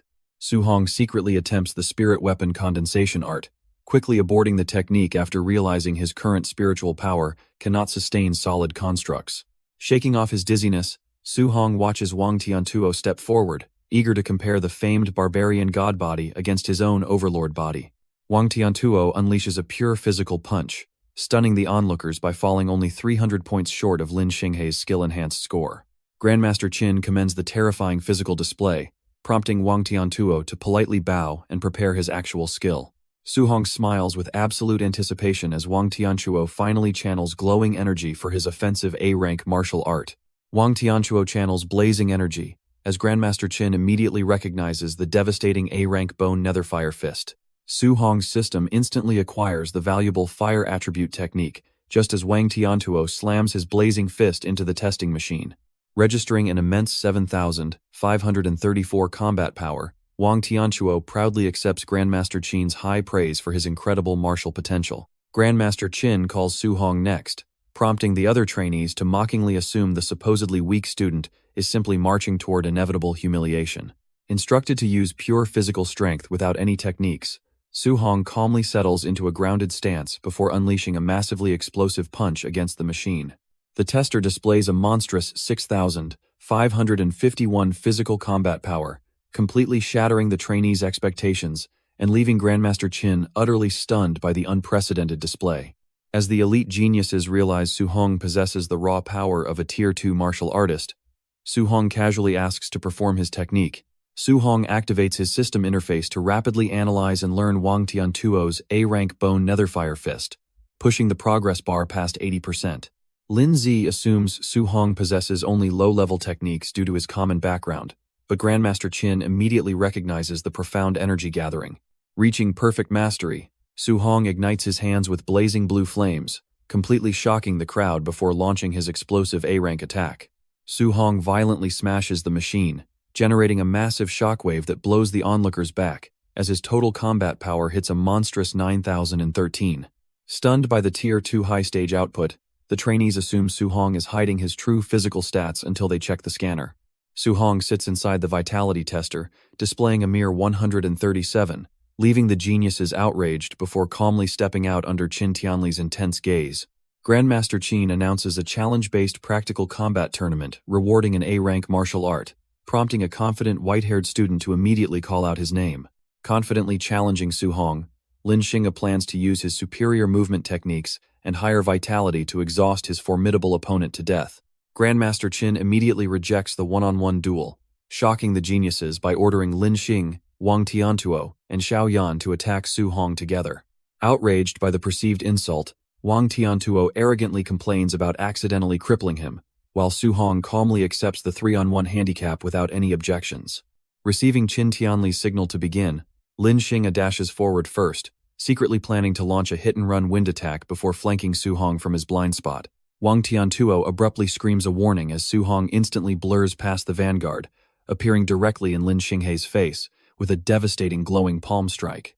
Su Hong forcefully halts his glowing strike inches away, generating a massive shockwave that blows Lin Xinghe backward until Xiaoyan catches him with her telekinesis. Enveloped in a restrictive blue aura, Su Hong calmly analyzes the unfamiliar sensation of being physically controlled by Xiaoyan's spiritual telekinesis for the first time. Effortlessly shattering the telekinetic hold, Su Hong violently blitzes toward a terrified Xiaoyan, instantly crossing the arena by unleashing the flying swan startling cloud step. Realizing Su Hong possesses dual attributes, Lin Xing calls for intervention while Wang Tiantuo aggressively charges forward to strike him with a blazing firebone netherfire fist. Following Wang Tiantuo's tactical command, Xiaoyan unleashes her telekinetic power, completely enveloping Su Hong in a restrictive blue spiritual aura to lock his movements in place. Seizing the opening, Lin Xinghe delivers a heavy downward kick, while Grandmaster Qin closely watches the trapped Su Hong suddenly form a highly confident smile. Relying purely on raw physical strength, Su Hong violently shatters the spiritual suppression, causing Xiaoyan to cough blood as he effortlessly catches both incoming physical strikes simultaneously. The observing veteran instructors stare in utter disbelief, completely astounded that Su Hong managed to casually shatter a spirit master's telekinesis using nothing but pure brute force. Refusing to give his stunned opponents any room to retreat, Su Hong firmly grips their limbs and glares down at the panicking elite geniuses with glowing white eyes. With a single merciless downward motion, Su Hong violently slams both elite geniuses directly into the concrete arena floor, heavily cratering the stone tiles beneath their bodies. The brutal slam completely knocks Lin Xinghe and Wang Tianchuo unconscious, leaving the two elite geniuses sprawling helplessly on the cratered arena floor. Standing victorious over the defeated fighters, Su Hong turns his intense glare toward Xiaoyan, prompting the terrified telekinetic to frantically surrender. The astounded trainees immediately forfeit any further challenges, prompting Grandmaster Qin to officially declare Su Hong the undisputed first-place winner of the tournament. Grandmaster Qin personally escorts Su Hong away to claim his prize, leaving the young martial artist thrilled to obtain another A-rank martial art. Praising Su Hong's cautious nature, Qin reveals he arranged this tournament specifically to grant him resources and vows to protect the genius from now on. Arriving at the martial art pavilion, Grandmaster Qin asks Su Hong to list his current high-level techniques before helping him select his new A-rank manual. Grandmaster Qin asks if Su Hong learned the complex techniques simply by watching Lin Xinghe once, internally calling the young genius a true monster when he agrees. As the astounded pavilion clerk watches, Qin recommends the A-rank flame cage, explaining that Su Hong's immense talent might overcome the difficult spiritual qi externalization requirements. Offering a demonstration, Qin summons a small flame that rapidly expands into a complex, fiery grid, explaining the immense battle utility of control-type techniques. Qin demonstrates a massive explosion, explaining that trapping enemies enables a one-hit kill, though maintaining the cage while attacking currently remains impossible for Su Hong. Su Hong declines the technique as too difficult, earning Qin's silent praise for his humility, while secretly smiling because his system already copied the flame cage skill perfectly. Believing control types are unsuitable, Qin hands Su Hong the A-rank thick earth armor manual, and the young genius agrees, knowing it will perfectly complement his immense physical defense. When Qin casually inquires about his special physique, Su Hong proudly declares his overlord body, secretly hoping the revelation will prompt the Grandmaster to shower him with more manuals. Su Hong admits inventing the overlord body name, prompting Qin to praise his unprecedented physical amplification that effortlessly blocked Wang Tianchuo's barbarian god body. Qin receives a call, revealing Su Hong wore a weight vest during the fight, which the young genius confirms he kept on for contribution points. Realizing Su Hong is a true monster, Qin urges him to remove the vest, promising abundant martial art rewards from future challenges. The Tier 2 pavilion clerk confidently offers to carry the vest back, only to be instantly crushed to the floor when Su Hong drops it. Su Hong casually reveals the vest weighs 5 tons, leaving Qin utterly staggered by the sheer physical power required to fight top geniuses while wearing it. Embracing the young genius, Qin offers to secure an extremely powerful A-rank Thunder Spear art by tricking a rival grandmaster in Yang City. Instructed to prepare for an early departure, Su Hong returns to his tidy dorm and begins furiously cultivating his 3 newly acquired martial arts. Qin Tianli calls Grandmaster Jiang Lin to arrange a dojo challenge, but Jiang Lin boasts his camp produced a Tier 2 wood spirit body genius.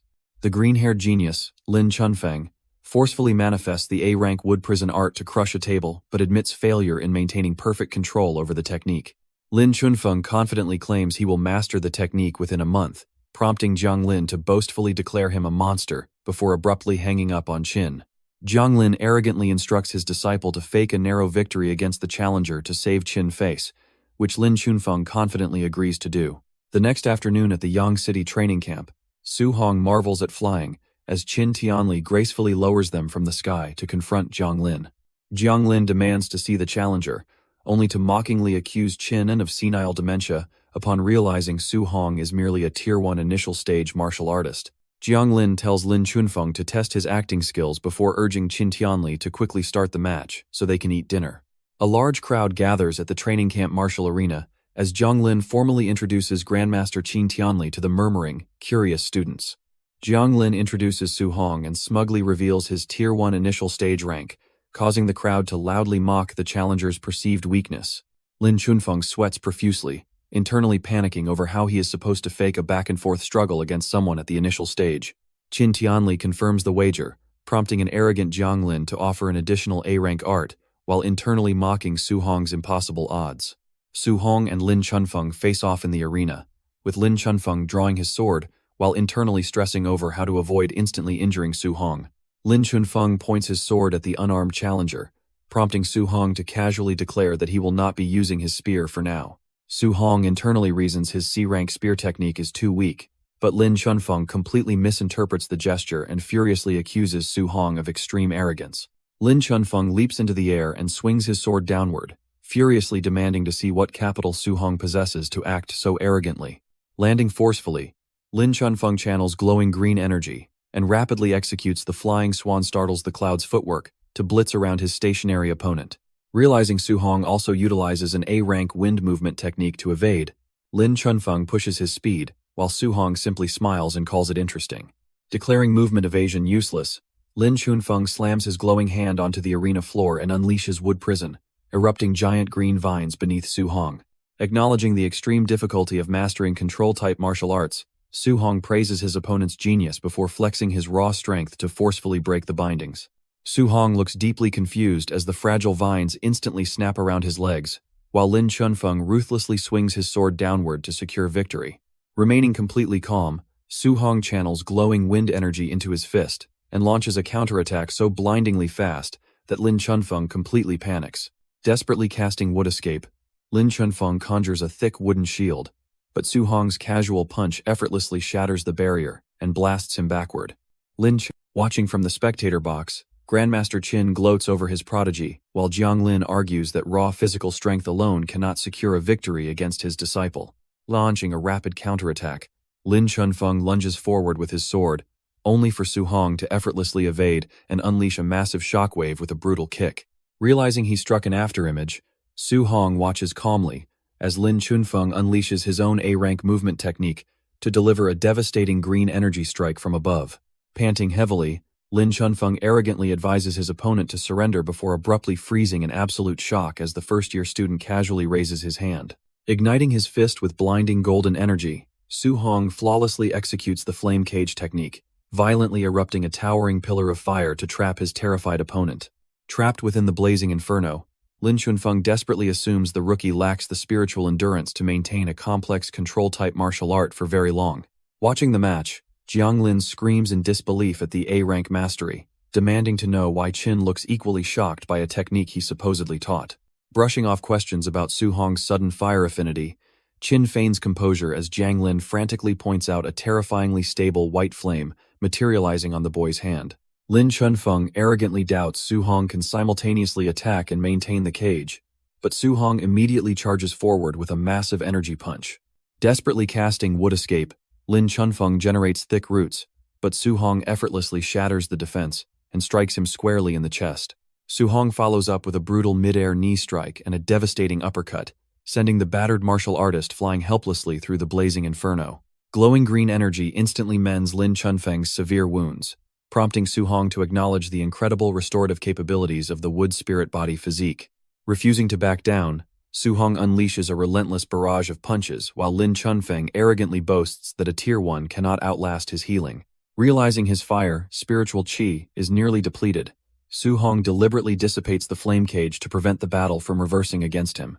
Lin Chunfeng arrogantly mocks Su Hong for surrendering before staring in absolute terror at a sudden surge of terrifying energy. Su Hong ignites with crackling golden lightning, horrifying Lin Chunfeng, who realizes this monstrous power completely defies a Tier 1 classification. Desperate to survive the approaching monster, the panicked genius frantically erects massive wooden defensive walls using his A-rank wood escape technique. Channeling overwhelming electrical energy, Su Hong completely obliterates the towering wooden defenses with a single, devastating, thunderous lightning punch. The sheer force of the impact violently blasts Lin Chunfeng through the air, instantly knocking the rapidly healing genius completely unconscious. Absolute silence falls over the stunned arena before spectators erupt, astounded that a beginner delivered a strike rivaling S-rank martial arts. Trembling in disbelief, Grandmaster Jiang Lin realizes the young challenger actually mastered the incredibly difficult technique of dual attribute fusion. Feigning modesty, Qin Tianli sips his tea and casually gloats, deliberately omitting that Su Hong achieved this impossible feat alongside 7 elements in just 1 month. Jiang Lin trembles at Su Hong's terrifying talent, prompting Qin Tianli to gleefully demand the promised A-rank Thunder Spear art and the ultimate Palm Thunder skill. Inside the training room, Jiang Lin faces Su Hong with a spear, silently awestruck by the monstrous young genius standing before him. Jiang Lin introduces the A-rank 9 heaven-breaking spears, explaining its 3 progressively difficult stances and stating that Su Hong's immense talent bypasses the usual Tier 4 requirement. Igniting his spear with crackling lightning, Jiang Lin demonstrates the devastating first stance, River Overturning, before instantly unleashing the massive second stance, Sea Inverting. Watching the overwhelming torrent of electrical energy, Su Hong realizes a single stray strike from this raging storm would instantly obliterate him. Leaping into the air, Jiang Lin executes the final heaven-breaking stance, channeling an immense lightning strike down into the center of the training arena. As a terrifying residual energy tornado engulfs the arena, Su Hong recognizes Jiang Lin pulled his punch and fiercely vows to achieve this absolute combat power.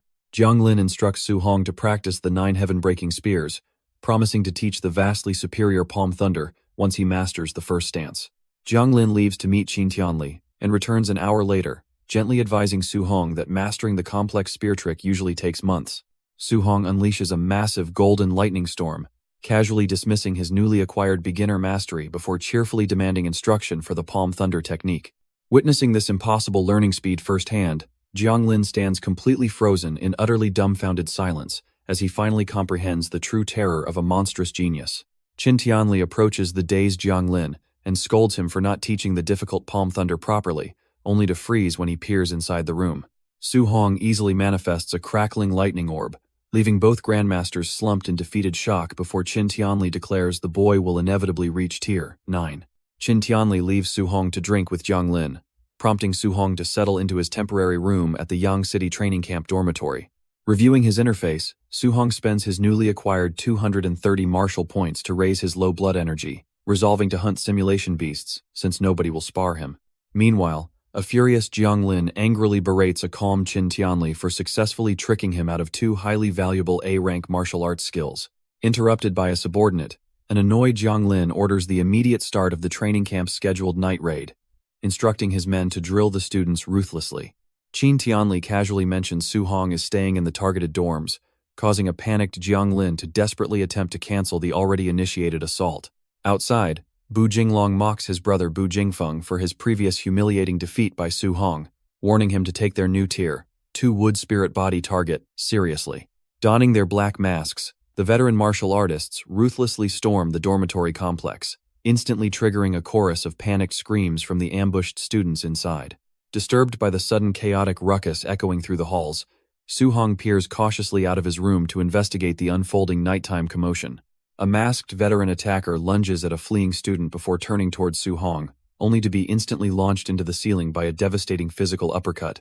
Annoyed by the unprovoked assault, Su Hong deduces a night raid is occurring and quickly formulates a cunning plan to farm martial points by stealing the attacker's uniform. As another raider corners a naked student, a disguised Su Hong casually approaches from behind and violently smashes his supposed comrade into the solid concrete wall. Ignoring the deeply confused naked student, Su Hong excitedly sprints down the corridor with his fist ignited, eager to mercilessly harvest points from the higher-tier veteran attackers. Screaming about a mole in their ranks, the veteran raiders are mercilessly crushed as Su Hong unleashes a brutal barrage of fiery strikes and devastating low blows. Standing triumphantly over a mountain of groaning veterans, Su Hong declares the first floor cleared before unleashing a colossal energy blast to decimate the second floor. Su-hong gleefully bounds up the staircase to the third floor as a massive cascade of harvested martial arts points continually floods his system interface. Reaching the third floor, Su-hong discovers the remaining veteran attackers spectating a fierce hallway battle where Lin Chunfeng relentlessly regenerates against Bu Jinglong's brutal assaults. Dismissing the veteran's amazement, Su-hong ignites his fist with golden energy and explodes forward, eager to test his might against the resilient wood spirit body. Ignoring the deeply confused veterans who demand to know why he is attacking an ally, Su-hong casually steps between the combatants and challenges everyone simultaneously. Annoyed by the blatant insubordination, Bu Jinglong cracks his knuckles and launches a devastating red energy strike downward to violently discipline the rogue Night Raider. Su-hong effortlessly counters the incoming assault with his Vajra fist, generating a colossal explosion of golden lightning that completely overwhelms and violently repels Bu Jinglong. Skidding backward in absolute shock at the monstrous physical impact, Bu Jinglong urgently begs the bewildered Lin Chunfeng to join forces against this terrifying new threat. Agreeing to the temporary alliance, Lin Chunfeng immediately unleashes his formidable wood prison technique, erupting massive emerald vines from the concrete to ensnare the charging Su-hong. Shattering the emerald vines, Su-hong charges the masked Bu Jinglong, easily blocking his powerful Tier 2 high-stage strike by perfectly executing the resilient thick earth armor. As the veteran stands frozen in absolute shock at the impenetrable defense, Su-hong immediately retaliates with a devastating kick that brutally slams Bu Jinglong into a concrete wall. Vaulting high into the air, Su-hong unleashes a colossal golden lightning palm strike that obliterates the arena floor and instantly knocks the regenerating Lin Chunfeng completely unconscious. Standing victoriously over his fallen adversaries, Su-hong gleefully checks his system interface, realizing his brutal night raid harvested over 2,400 martial value points. The next morning, a battered Lin Chunfeng and Bu Jinglong nurse their severe injuries while Grandmaster Qin Tianli playfully kicks a complaining Jiang Lin and bids him farewell. Noting Su-hong's missing elemental arts, Qin Tianli gleefully drags him to 3 other training camps over 10 days, shamelessly scamming rival grandmasters out of 3 A-rank manuals. Returning to his training camp dormitory, Su-hong continuously cultivates his new techniques, absolutely stunned as he effortlessly reaches the basic mastery level for all 3 A-rank martial arts. Dumping thousands of martial value points into his system, Su-hong forcefully inflates his vitality to 450, pushing himself near the Tier 2 threshold. Spending his last 100 points on his overlord body, Su-hong groans in absolute frustration, as the expensive upgrade only yields a miserable 0.1% increase. Desperate to farm more points, Su-hong storms out of his room but immediately bumps into Grandmaster Qin, who asks if he still needs a healing technique. Arriving at the elite Hang City training camp, Su-hong joins the local trainees, as Grandmaster Wang Qingshan ruthlessly launches a brutal 7-day wilderness survival exam. Confident in his prodigy, Qin gambles an A-rank manual for every student that defeats Su-hong, demanding an A-rank healing art if his disciple wins. When Wang warns that deadly demonic cult beasts have invaded the zone, Qin callously dismisses the Tier 3 threats, declaring extreme hardship is necessary for true strength.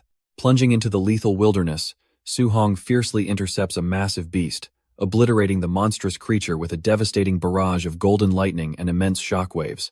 Su-hong slays a colossal snake and a massive tiger beast, noting that while his newly mastered martial arts are powerful, his spiritual qi depletes rapidly. Opening his system interface, Su-hong immediately dumps his hard-earned martial value points into his vitality, determined to rapidly break through to a Tier 2 martial artist. A strange, red-haired man approaches the cavern to inspect a hidden sacrificial location, completely stunned to find the massive Crimson Flame Black Tiger already dead. Deducing the unknown intruder possesses rank 2 or rank 3 strength, the arrogant man demands surrender, threatening to skin Su-hong alive if he resists. Crouching in the shadows, Su-hong suspects the hostile man is a rank 4 expert and decides he must escape the cavern immediately to survive. Bursting from the cave with a massive water dragon attack, Su-hong is intercepted by the man, who effortlessly shatters the technique and mocks his early-stage rank 2 strength. Rushing forward to crush the lucky genius, the cultist pauses in confusion as Su-hong suddenly stops fleeing, realizing his pursuer is only an early-stage rank 3 expert. Recognizing the man's celestial neck tattoo, Su-hong identifies him as a myriad race's demon cultist who sacrifices humans, furiously declaring that such traitorous scum deserve death. Daring Su-hong to attack, the grinning cultist ignites his blade and unleashes a massive fiery shockwave called the Sky Sun Slash. Forced to go all out against his first rank 3 opponent, Su Hong erupts in a golden aura and violently counters the flames with his river flip technique. Both fighters stand shocked as the strike easily shatters the cultist's A-rank technique, leaving the higher-leveled man baffled by Su Hong's sudden switch from water to lightning attributes. Howling in absolute rage, the furious cultist charges blindly through the lingering elemental debris, violently clashing his sword directly against Su Hong's spear in a high-speed strike. Su Hong instantly unleashes a devastating golden torrent called Sea Treader, forcing the terrified cultist to desperately attempt a retreat when he realizes he is completely outmatched. Before the panicked cultist can escape the overwhelming golden explosion, thick green energy vines violently erupt from the ground to tightly bind his leg. Shocked by Su Hong's sudden use of a wood attribute technique, the bound cultist is completely engulfed by a massive golden energy explosion. Su Hong discovers the cultist has melted into a magma puddle, only for the terrified enemy to physically reform his body from floating molten rocks. As Su Hong relentlessly charges forward, the cornered cultist furiously summons massive shadowy wings to unleash the divine might of his demonic race. Disgusted by the monstrous mutation, Su Hong strikes, but the cultist easily catches the spear and violently blasts him backward with overwhelming force. Declaring that his ritual will not be ruined, the winged cultist charges downward, only to be blinded by a sudden massive pillar of fire. Seamlessly chaining his techniques, Su Hong punches the earth to summon his flame cage, instantly trapping the stunned cultist within a raging inferno. Capitalizing on the fiery trap, Su Hong ruthlessly drives his golden lightning-infused spear directly through the trapped cultist's chest, triggering a massive devastating explosion. Brutally impaled by the devastating lightning strike, the defeated cultist coughs up blood and weakly curses Su Hong as a terrifying monster. The shattered cultist grants 212 martial values, prompting Su Hong to urgently report the demon cult's sacrificial capture of humans to the Grandmaster. At the Hangzhou camp, Wang Qingshan reviews the report and completely dismisses Qin Tianli's calm assertion that Rank 1 Su Hong defeated a Rank 3 cultist. 3 days later, Su Hong rests beside a decapitated beast, complaining that killing numerous Rank 3 monsters yields significantly fewer martial points than eliminating demon cultists. Sensing immediate danger, Su Hong spots a blue-haired female cultist who flirtatiously manifests freezing energy around her whip before ruthlessly launching a rapid barrage of icy strikes. Eager to harvest more martial points, Su Hong obliterates the incoming assault with a roaring water dragon and effortlessly catches her whip to interrogate her about cult bases. Su Hong violently yanks the female cultist's whip, pulling her forward before brutally slamming her into the ground with a massive fiery punch. Pinning the battered cultist at spear point, Su Hong interrogates her, learning the cult base is 10 kilometers north and guarded by only one remaining Tier 3 warrior. Realizing he can reach Tier 2 by wiping out the remaining cultists, Su Hong is suddenly attacked when the desperate woman breaks free. Before her demonic winged mutation can double her strength, Su Hong ruthlessly impales her with a massive golden lightning spear, refusing to spare the vile cultists. Claiming 208 martial points from her death, the scene shifts to a distant cult temple where 3 captured human geniuses realize they are surrounded by Tier 3 enemies. The Blood Commander orders his men to slaughter the 3 desperate human geniuses, who prepare to fight to the death while hoping their grandmasters avenge them. Watching the besieged temple from a distant cliff, Grandmaster Wang Qingshan confidently boasts to Qin Tianli about the strength of Hang Cheng's top 3 geniuses. Wang Qingshan prepares to rescue his surrounded students, but Qin Tianli confidently asserts his monstrous disciple has already arrived, prompting Wang to scoff at relying on a Tier 1 kid. The trapped geniuses brace for the Blood Commander's lethal strike before a sudden massive golden lightning bolt obliterates the attack and brutally impales the cultist leader into a tree. Startling the remaining cultists, Su Hong descends from the sky and unleashes a devastating chain of palm thunder strikes, instantly electrocuting multiple enemies in a rapid blinding flash. The rescued Hangcheng geniuses watch in absolute awe as Su Hong checks on them, completely stunned that the Star City student effortlessly annihilated so many Tier 3 warriors. Watching from afar, Wang Qingshan is completely baffled to see Su Hong spamming palm thunder, realizing the boy has incredibly broken through to Tier 2 inches just a few days. Su Hong orders the rescued geniuses to evacuate while he covers the rear, silently realizing the female cultist lied to him about the sheer number of remaining enemies. Realizing the massive points at stake, Su Hong excitedly intercepts a charging giant cultist, effortlessly obliterating the massive attacker into bloody mist with a single punch. Igniting golden lightning, Su Hong relentlessly advances on the remaining terrified cultists, sending them fleeing up the temple stairs, screaming for their Blood Commander to save them. At the temple peak, An eerie ritual consumes the fallen bodies as all spilled blood unnaturally floats upward, merging into a massive swirling dark sphere.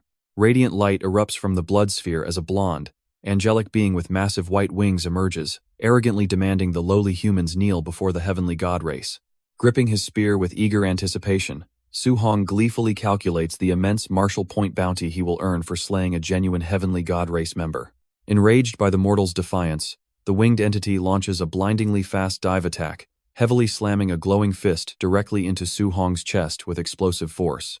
Su-hong blocks the explosive dive attack, straining against the immense force, while the arrogant celestial entity voices his surprise at finding such a powerful human genius. The angel decides to execute Su-hong to prevent future trouble, despite his possessed mortal host body fracturing, because its blood chi is below Tier 4. Realizing the entity is merely possessing a weak mortal shell, Su-hong ignites his golden rushing thunder fist and aggressively counterattacks to decide who truly dies. The two rapidly exchange devastating mid-air blows, deeply stunning observing Grandmasters Qin and Wang as the lower realm Su-hong purely physically suppresses the celestial being. Su-hong brutally slams his glowing fist into the angel's stomach, forcing the bewildered entity into a desperate retreat across the shattered temple grounds. Exuding a fiery red aura, Su-hong gleefully revels in unleashing his full overlord body without fear, mocking the angel's weak possessed vessel for limiting their battle. Furiously screaming at the mortal's humiliating taunts, the enraged angel manifests a massive glowing portal called the Divine Treasury, summoning dozens of lethal golden spears. The celestial entity unleashes countless golden spears, capable of killing Tier 3 martial artists. Shocking Su-hong as a system prompt reveals the skill cannot be copied. Recognizing the innate Divine Treasury skill, Wang Qingshan urges rescue, but Qin Tianli calmly reveals Su-hong's absolute elemental mastery and dual attribute fusion, completely stunning Wang. Acknowledging the human genius as a massive future threat, the celestial entity ruthlessly rains down the lethal golden spears to execute Su-hong where he stands. Stating the angel is the first to force him to go all out, Su-hong erupts with golden lightning and unleashes the 9 heaven-breaking spear's third stance.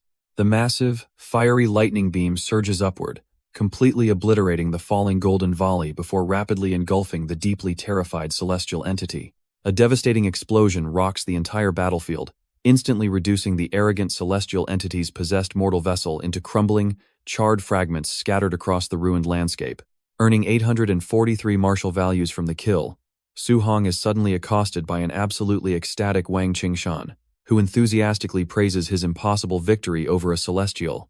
Acknowledging the celestial entity as merely a regular member, Su-hong calmly asks the utterly dumbfounded Grandmasters if he said something wrong about defeating a small fry. 4 days later, the special training concludes with Su-hong scoring an impossible 17,210 points, prompting baffled trainees to accuse him of cheating until others defend his terrifying power. Seeking Su-hong for guidance, the students learn Grandmaster Wang is personally teaching him, only for Wang to emerge complaining that the monster mastered his A-rank healing art instantly. Channeling the A-rank healing skill to erase his old scars, Su-hong views his system panel, noting his 4,842 martial values and his rapidly approaching Tier 2 telekinetic ascension. Far across the cosmos at the Celestial Temple, a towering overlord scolds Tian Ming for losing to a lower realm human before summoning the elite celestial assassin Tian Shang. Deeming Su-hong a catastrophic future threat, the overlord issues a celestial kill order, before quietly commanding Tian Shang to covertly locate sacred artifact fragments hidden within human territory. Back at the Star City training camp, the humiliated trio of Wang Tianchuo, Lin Xing, and Xiao Yan frantically battle simulator beasts, aggressively pushing themselves into Tier 2 breakthroughs.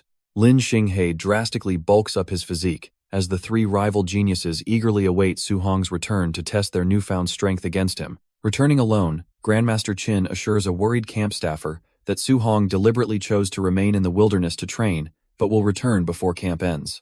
2 days later, amidst the towering peaks, Su-hong calmly meditates and cultivates his spiritual power until it finally breaches the 5 to 100 threshold. When a colossal snake beast suddenly lunges from the abyss, Su-hong casually intercepts its massive jaws mid-air with a glowing energy strike. Unleashing his weapon condensation art, Su-hong summons a massive golden sword that brutally crushes the monstrous snake, marveling at his terrifying Tier 2 telekinetic might. Empowered by his spiritual growth, Su-hong boldly attempts a 3-attribute fusion of thunder, fire, and metal, but the clashing energies instantly become wildly volatile. Losing control, Su Hong triggers a catastrophic explosion that obliterates the peak, leaving him battered but realizing a successful fusion could threaten a Tier 4 martial artist. On the final day of training camp, Su Hong returns, and is immediately confronted by Wang Tianchuo, Xiao Yan, and Lin Xing, who confidently challenge him to a rematch. The three elite geniuses proudly reveal their breakthroughs to Tier 2, but Su Hong calmly ignites his own fiery aura, casually revealing he is also a Tier 2 martial artist. Shocking them further, Su Hong unleashes his weapon condensation art to summon a massive glowing sword, generating an immense pressure that forces Xiao Yan to violently cough up blood. Su Hong casually manifests a telekinetic shield and reveals he is simultaneously a Tier 2 spirit master, utterly terrifying the three rival geniuses as they desperately back away. Eager to earn martial values, Su Hong invites all three elites to attack him simultaneously, prompting them to instantly surrender in sheer terror and frantically scatter away. In the monitoring room, the camp staff accuse Grandmaster Qin Tianli of hiding Su Hong's spirit master status, leaving the Grandmaster completely speechless and sweating in utter shock. Overjoyed by Su Hong's unprecedented genius, Qin Tianli laughs triumphantly and ignores Lin Zi's suggestion to stop the ongoing brawl among the youths. Qin suddenly senses an approaching threat as the colossal Golden Rock Beast King descends, arrogantly ordering the humans to leave the territory. Refusing to be disrespected, Qin Tianli unleashes a massive pillar of purple energy, brutally blasting the giant bird out of the sky. As Su Hong marvels at the terrifying power of a Tier 7 Grandmaster, Qin ruthlessly beats the crying Golden Rock, daring it to call its backer. A sudden booming voice halts Qin, and a towering, shadowy entity with glowing red eyes materializes, revealing itself as the Lord of 10,000 Monsters. Realizing the entity is a supreme being far beyond Tier 9, Su Hong clenches his fists, feeling utterly insignificant against such overwhelming power. Fearing he cannot protect his family from such catastrophic threats, Su Hong fiercely resolves to grow stronger and eventually reach the Supreme King realm. Qin Tianli releases the battered Golden Rock Beast King, noting an ancient agreement prevents the Lord of 10,000 Monsters from casually attacking human youths. Following the camp's conclusion, Su Hong returns by bus, assuring his former rivals he holds no grudges while eager to see his family. An official announces a celebratory banquet hosted by the city lord, frustrating Su Hong, who only wants to quickly reunite with his aunt and uncle. The city lord's estate hosts a lavish banquet, filling a massive, brilliantly lit hall with chattering elite guests. Su Hong's aunt and uncle nervously take their seats, feeling deeply ashamed of their simple clothes as wealthy attendees haughtily mock their presence. Principal Li Chengshan warmly approaches the awkward couple, personally introducing himself and shaking the uncle's hand to ease their deep anxiety. President Wu Lingxian eagerly rushes over to greet the family, enthusiastically declaring Su Hong the most promising genius she has ever encountered. The mocking aristocrats stare in utter shock at the profound respect shown by the city's highest leaders, bewildered by Su Hong's unknown identity. The fathers of the elite geniuses aggressively argue at the banquet, each arrogantly boasting that their respective child definitely secured first place at the training camp. Watching the bickering parents, Wu Lingxian refuses to intervene, confidently assuring Principal Li that the bragging fathers will immediately shut up once Su Hong arrives. A guard suddenly announces the special bus's arrival, prompting the excited city lord to lead the boasting fathers outside to grandly welcome their triumphant children. The fathers recoil in utter horror upon seeing their precious geniuses heavily bruised and battered, completely stunned that their elite children somehow suffered overwhelming defeats. Realizing the three youths reached Tier 2, the bewildered fathers demand answers, prompting the bruised prodigies to traumatizingly recall a singular monster who entirely outclassed them. As footsteps descend, the entire crowd of battered trainees bows respectfully, leaving a highly awkward Su Hong to cautiously step off the transport bus. Spotting his aunt and uncle in the waiting crowd, Su Hong rushes forward as his eager aunt suddenly trips and falls toward the hard ground. Utilizing telekinesis, Su Hong catches his aunt midair and safely lowers her down, gently reassuring his tearful relatives after their month of agonizing worry. Witnessing the telekinetic display, the stunned elite fathers realize Su Hong is a Tier 2 spirit master, prompting Principal Li and Wu Lingxian to angrily blame each other. Laughing triumphantly over her school's incoming prestige, Wu Lingxian silences the bickering grandmasters, while frantic elites instantly order their subordinates to arrange marriages with the young prodigy. City Lord Wang Ni immediately presents a golden tray containing a luxury villa deed and 3 million cash, disguising his urgent bribe as a training camp reward. Promising his absolute support, Wang Ni extends a handshake, leaving Su Hong calculating that aligning with Star City's most powerful faction offers protection without sacrificing his freedom. Accepting the alliance, Su Hong shakes the city lord's hand and immediately cashes in the favor by asking him to treat his aunt's rare incurable disease. Uncle and aunt weep with emotional gratitude as Wang Ni orders his subordinates to provide the absolute best medical resources for their treatment. Liking his straightforward nature, Wang Ni asks if Su Hong desires anything else, and happily invites him to the armory when the youth requests a weapon. Asking his family to wait, Su Hong departs with the city lord while envious onlookers note that his humble relatives have completely soared into high society. Entering the massive armory, Wang Ni generously instructs Su Hong to select an A-grade alloy weapon matching his attribute, casually offering an incredibly expensive treasure. Seeking to maximize his political value, Su Hong asks for a multi-attribute weapon and simultaneously manifests 7 distinct elemental orbs, utterly shocking the city lord. Astonished by his unprecedented cultivation speed, Wang Ni gleefully praises the monstrous rank 2 prodigy for possessing 7 attributes alongside his spirit reader abilities and supreme physique. Suddenly, slapping his forehead in frustration, Wang Ni admits his extensive armory actually lacks proper equipment, possessing only a few rare dual-attribute alloy weapons. Retrieving a B-grade dark gold profound iron spearhead possessing 3 attributes, Wang Ni offers it to Su Hong, who accepts it to attach to his current shaft. Wang Ni warns Su Hong about recent worldwide anomalies, spawning multi-attribute beasts and treasures, including a thunderwolf breathing flames after touching a mysterious shard. Wang Ni warns Su Hong that Stargazing Lake currently harbors highly dangerous multi-attribute fierce beasts, advising him to safely seek multi-attribute weapons at university later. A few hours later, the city lord's luxurious private vehicle arrives at Su Hong's humble apartment complex, immediately drawing an envious crowd of stunned neighbors. Bitterly plotting to evict the Su family, Lin Nian's mother watches in absolute shock as Su Hong steps out of the elite car with his relatives. Uncle cheerfully announces their relocation to a gifted villa and requests a rent refund, prompting a sweating, terrified Lin Nian's mother to offer the money as a gift. After playfully teasing his wife about moving their old furniture, Uncle happily agrees as Su Hong heads to the rooftop, feeling nostalgic about his final training session there. Utilizing the accumulated martial values from dominating the training camp, Su Hong aggressively upgrades his blood chi past 700 points, successfully breaking into mid-stage rank 2. Retrieving his phone to research the local anomalies, Su Hong inadvertently cracks the screen, realizing his physical control hasn't fully adapted to his explosive new strength.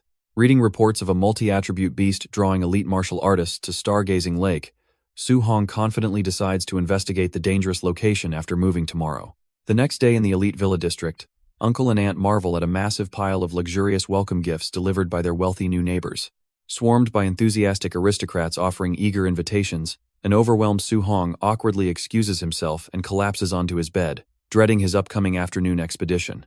Arriving at the bustling martial base, Su Hong discovers crowds of terrified Tier 1 warriors hiding indoors to avoid being robbed by high-tier veterans heading to Guanxing Lake.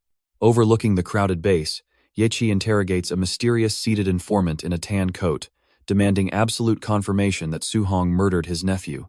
As Yechi attempts to speak further, the mysterious informant unleashes a crushing red aura, violently forcing the terrified base director to his knees for his disrespect. Reaching the remote cliffs of Guanxing Lake, Su Hong silently observes the shoreline from the tree line, realizing the entire area is exclusively populated by elite veterans. Spotting several Tier 4 warriors meditating with fiery auras, Su Hong deduces that anomalies with stronger beasts must be attracting unimaginably powerful martial artists. The tranquil expedition shatters when a colossal, shadowy aquatic beast violently breaches the surface, sending a massive shockwave of water crashing over the stunned warriors.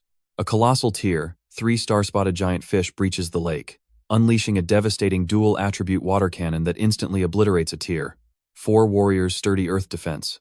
Elite veteran warriors ruthlessly swarm the beast, reducing the massive creature to a stripped skeleton in under a minute and prompting Su Hong to abandon the crowded shoreline.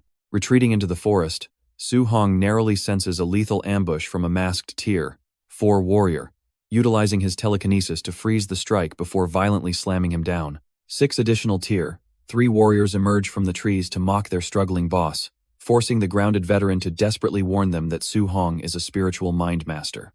Su Hong realizes he is facing a dozen Tier 3 killers and 1 Tier 4 leader, wondering who would send such a massive force against him. He notes that even Star City's city lord would struggle to field this many assassins at once, rapidly retreating through the dense forest. The assassins relentlessly pursue him, shocked by his A-rank soaring Hong Steps movement technique, while confidently hoping to exhaust his Tier 2 stamina. Su Hong confidently smirks, clarifying he never intended to compete in stamina, before launching himself high into the air above the towering trees. The pursuing assassins abruptly halt in complete disbelief, staring upward as they realize their Tier 2 target is somehow capable of sustained flight. Landing dozens of kilometers away, a thoroughly exhausted Su Hong leans heavily on his spear, relying solely on his overlord body to survive. Catching his breath, Su Hong wonders if Ye Feng's uncle, Ye Qi, spent the Ye family's fortune to hire these ruthless Tier 3 killers. Su Hong remains highly confident he can slaughter the Tier 3 assassins, but firmly acknowledges the Tier 4 warrior poses a severely lethal threat. He analyzes his precarious situation, realizing that targeting the Tier 3's first leaves him completely vulnerable to a devastating sneak attack from the Tier 4 leader. Su Hong quickly concludes he must instantly obliterate the Tier 3's to isolate the Tier 4, fiercely igniting his fist with raging fire and golden lightning. Frustrated, the grounded Tier 4 leader violently shatters a boulder, complaining that their intel completely failed to mention Su Hong was a Tier 2 spiritual mindmaster.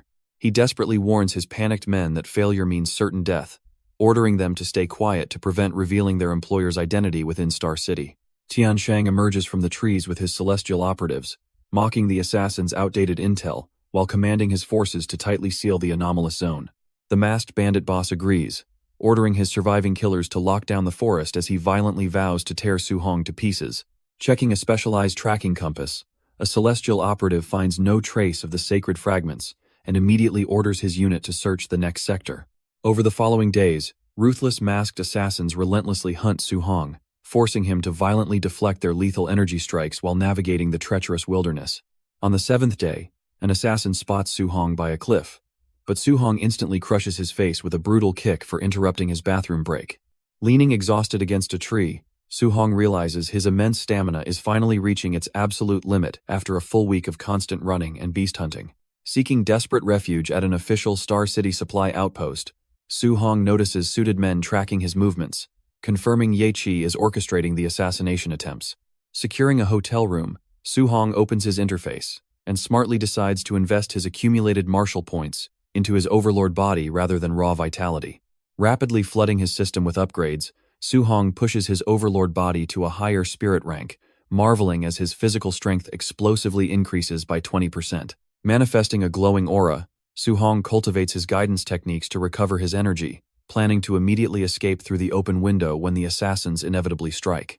Hours later in the hotel lobby, a boisterous crowd laughs and eagerly records a group of naked, humiliated assassins desperately scrambling amongst themselves. Su Hong sits eating a burger in the stronghold, losing his appetite at a naked man and wondering why his assassins haven't attacked him yet. Overhearing nearby mercenaries discuss a rare 3-star patterned dark purple bamboo, Su Hong realizes the multi-attribute treasure would be perfect for his future fusion techniques. The mercenaries explain the bamboo is protected by a terrifying gravitational field that instantly crushed Tier 4 warriors, prompting Su Hong to ponder testing his overlord body. A massive explosion suddenly shatters the stronghold wall directly behind Su Hong, but he calmly continues eating his burger, internally noting his pursuers have finally arrived. A heavily armed squad of Tier 3 assassins led by a Tier 4 commander violently breaches the building, terrifying the civilian bystanders into frantically fleeing the area. Surrounding the seated youth, the arrogant assassins mockingly threaten him, but a smirking Su Hong ignites his spear with blazing elemental energy, revealing he anticipated their arrival. Su Hong fully ignites his glowing spear with blazing elemental energy, calmly challenging the heavily armed assassins to test his newfound power. Recognizing the terrifying 3-attribute energy, the masked boss frantically orders his squad to retreat, but Su Hong immediately dashes forward with a blinding lightning strike. Su Hong commands the energy to explode, engulfing the masked boss in blinding light, before a massive fiery blast violently erupts outward from the building. Outside, shocked mercenaries assume the attackers used excessive force to kill the Tier 2 youth, only to be violently blasted backward by the massive explosive shockwave. The building collapses into smoking rubble, leaving the heavily injured masked boss kneeling among his dead subordinates, cursing the faulty intel about the terrifying 3-attribute attack. Assuming his target died in the blast, the boss sighs in relief until a shirtless Su Hong descends from above, unleashing a devastating heaven-breaking spear strike. The masked boss frantically blocks the blazing attack, looking around the clearing smoke, and loudly demanding to know where Su Hong is hiding. Su Hong blitzes past the disoriented surviving mercenaries, prompting the panicked boss to frantically order his men to pin the boy down. Before the confused subordinates can react, Su Hong brutally impales a Tier 3 assassin through the back with his glowing spear, hoisting him effortlessly. Su Hong credits his thick earth armor and overlord body for surviving the terrifying physical backlash of his own massive 3-attribute explosion. Flinging the dead assassin aside, Su Hong charges forward, confident he can execute a Tier 4 warrior if he successfully fuses his 3 attributes. Driven into a blind rage, the masked boss erupts with a violent red aura, raising his sword and vowing to tear Su Hong into 10,000 pieces. At the Star City base, Lin Xing, Wang Tiantuo, and Xiaoyan marvel at Su Hong's relentless training schedule before departing for Stargazing Lake. An enraged base official shatters a teacup, terrified that the assassins impersonating his guards will provoke the city lord into wiping out his entire clan. Deep within the dark purple bamboo forest, a massive and mysterious glowing purple gravity field violently crushes everything trapped within its expanding perimeter. A mercenary struggles against crushing gravity, preventing him from reaching the treasure, while his comrades note that the immense pressure affects every internal organ and cell. The celestial operative explains the field's gravity scales with cultivation, deciding to abandon the precious 3-star bamboo to prioritize locating the missing divine artifact. His tracking compass suddenly activates, pointing directly at the inaccessible bamboo stalk and forcing the operative to realize the divine object is trapped inside it. Su Hong sprints effortlessly through the bamboo forest, shocking the observing mercenaries who realize their elite assassination squad completely failed to kill a Tier 2 target. Disgusted by the assassin's failure, the celestial operative grips his staff and charges forward, confident his master will heavily reward him for executing the boy himself. Detecting the operative's powerful aura, Su Hong meets the incoming assault head-on, violently clashing his spear against the attacker's glowing staff in a massive fiery explosion. The explosive clash settles, leaving a heavily panting Su Hong standing his ground as the operative praises his endurance before launching another lethal attack. Assuming his attacker is a demonic cultist, Su Hong realizes the cult is actively hunting him and immediately swings his flaming spear to continue the clash. Their weapons collide in a colossal shockwave that violently blasts Bai Ao backward, leaving him coughing blood and horrified by Su Hong's monstrous physical power. Spotting his incoming cultist reinforcements, the battered operative frantically orders his approaching squad of warriors to intercept the boy and buy him time. Frustrated by the endless waves of enemies, Su Hong faces the charging cultists, who confidently assume he is too exhausted to use his ultimate attack again. A glowing Tier 4 cultist commands an all-out strike, but is instantly obliterated by a blazing energy beam from Su Hong before he can finish speaking. Horrified that Su Hong is still at full strength, Bai Ao frantically orders his remaining brothers to charge forward in a desperate bid to stop him. Leaping into the air, Su Hong unleashes his treading sea technique, instantly engulfing the charging cultists in a massive fiery explosion that burns them alive. Plunging through the smoke, Bai Ao launches himself high into the air with his staff, aggressively challenging Su Hong to survive his ultimate attack. Evading the devastating energy beam, Su Hong leaps directly into the perimeter of the crushing gravity field. Utilizing his swift movement technique, Su Hong instantly crosses 10 paces into the field, leaving the watching mercenaries utterly stunned by his monstrous physical resilience. Refusing to let his target escape, Bai Ao charges into the zone but immediately struggles under the crushing pressure of 30 times normal gravity. Realizing he cannot easily pursue his target, the operative fires a massive energy blast from his staff, as Su Hong sprints deeper into the anomalous zone. Su Hong effortlessly deflects the incoming attack with his spear, completely dispersing the glowing white energy before it can strike him. Reaching a temporary safe distance, the exhausted Su Hong spots the glowing 3-star patterned dark purple bamboo right before his eyes. Struggling under the ever-increasing gravitational pressure and his accumulated injuries, Su Hong sits down to heal before the cultists can reach him. A green aura envelops Su Hong as he initiates a wood attribute healing art, deeply shocking the watching mercenaries who only knew him as a thunder user. Realizing Su Hong is merely 10 steps away from the divine artifact, an observing warrior urgently orders his men to summon Lin Chen's forces to kill him. Elsewhere near Stargazing Lake, Xiaoyan, Wang Tiantuo, and Lin Xing stand over a slain winged cultist, realizing the demon cult has completely locked down the area. Sprinting back to warn the martial artist base, the trio realizes the base's complete lack of reaction strongly suggests they are actively colluding with the cult. Lin Xing plans to contact his father, while City Lord Wang Ni realizes the demon cult targets Su Hong, and rallies his forces to secure the area.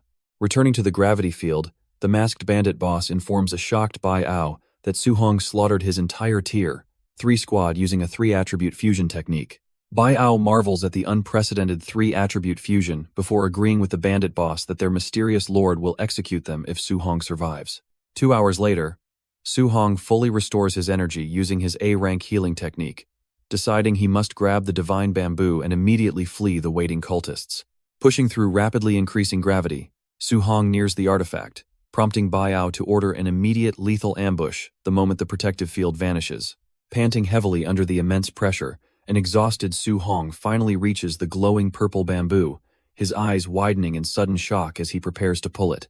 Noting a dark fragment resisting the crushing gravity, Su Hong picks it up and realizes it remains completely unbending despite his immense physical strength.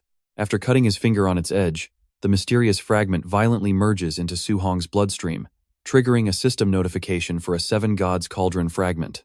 The cultists watch in confusion as Su Hong cultivates, his spiritual energy skyrocketing tenfold across all 7 attributes to effortlessly complete his 3-attribute fusion.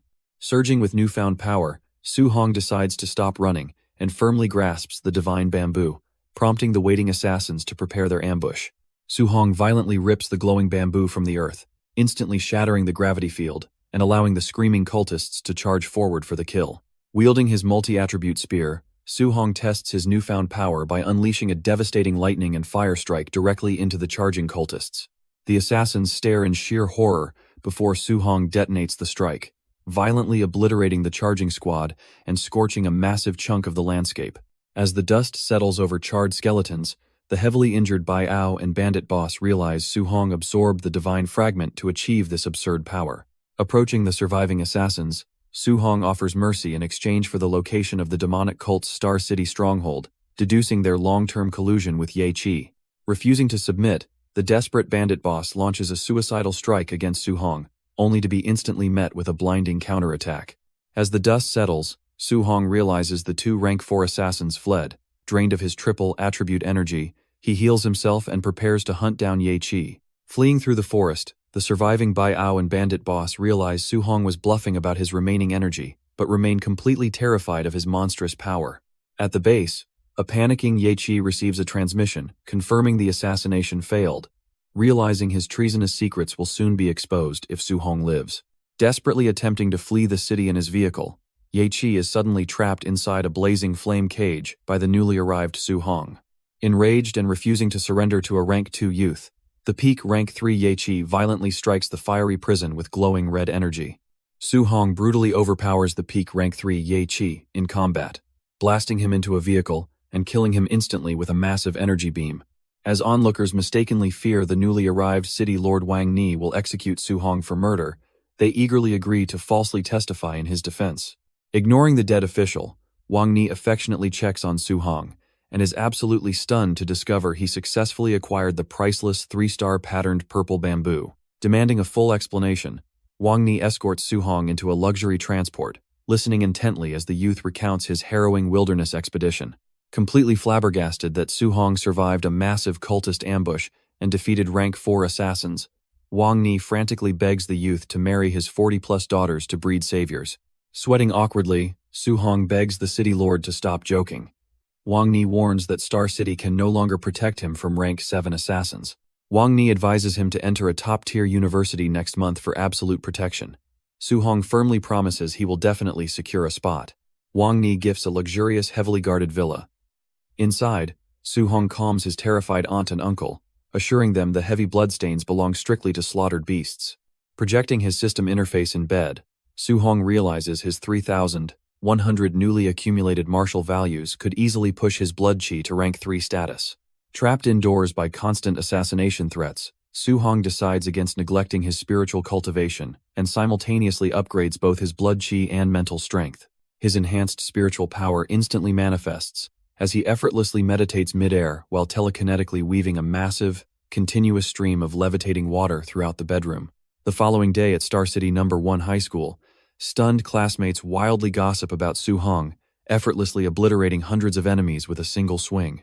Chen Shan and Li Tu awkwardly realize they scheduled their mandatory Su Hong heroism lecture in the wrong classroom, while angry students demand their promised stories.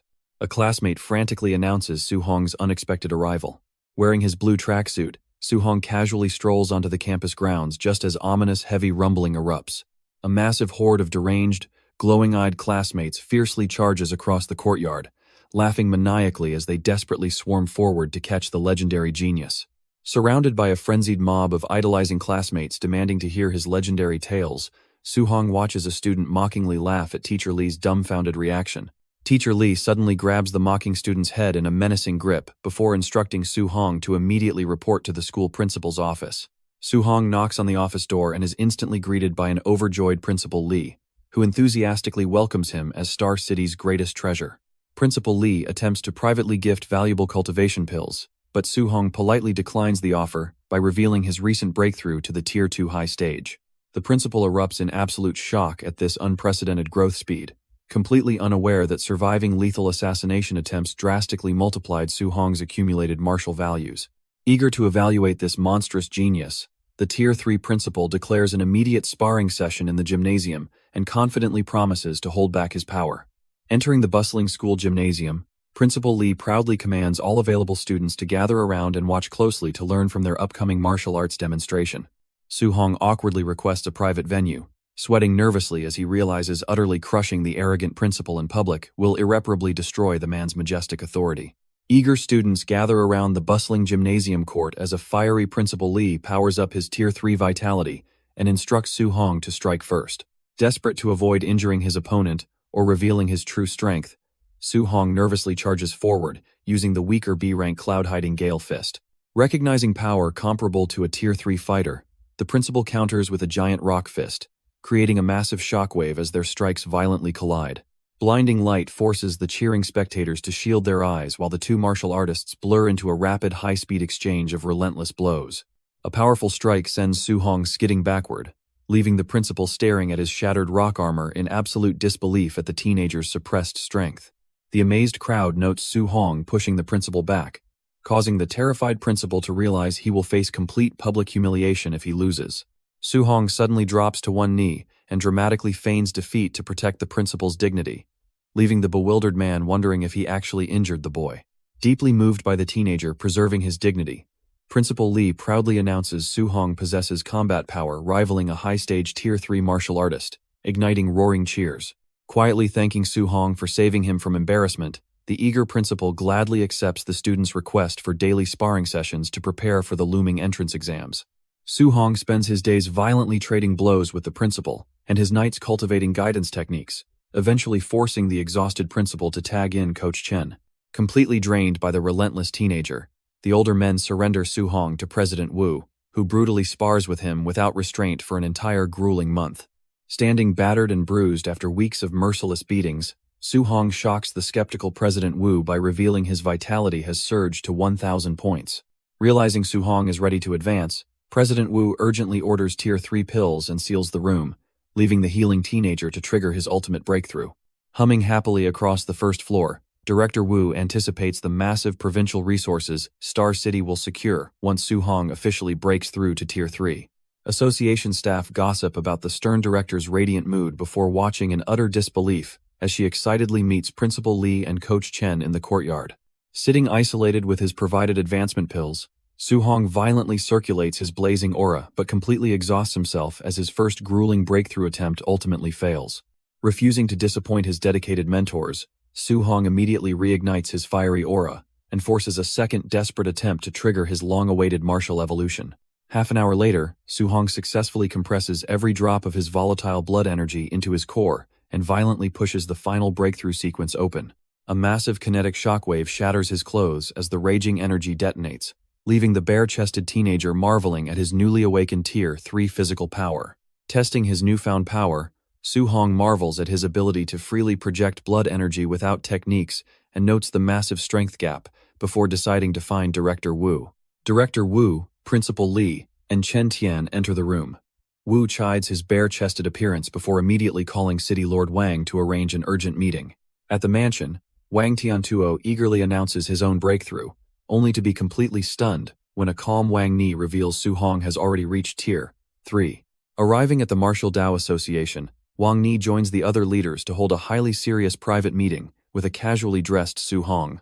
Wang Ni hands over a lengthy list of powerful visitors, gravely warning Su Hong that human traitors will inevitably attempt to assassinate a genius of his unparalleled caliber.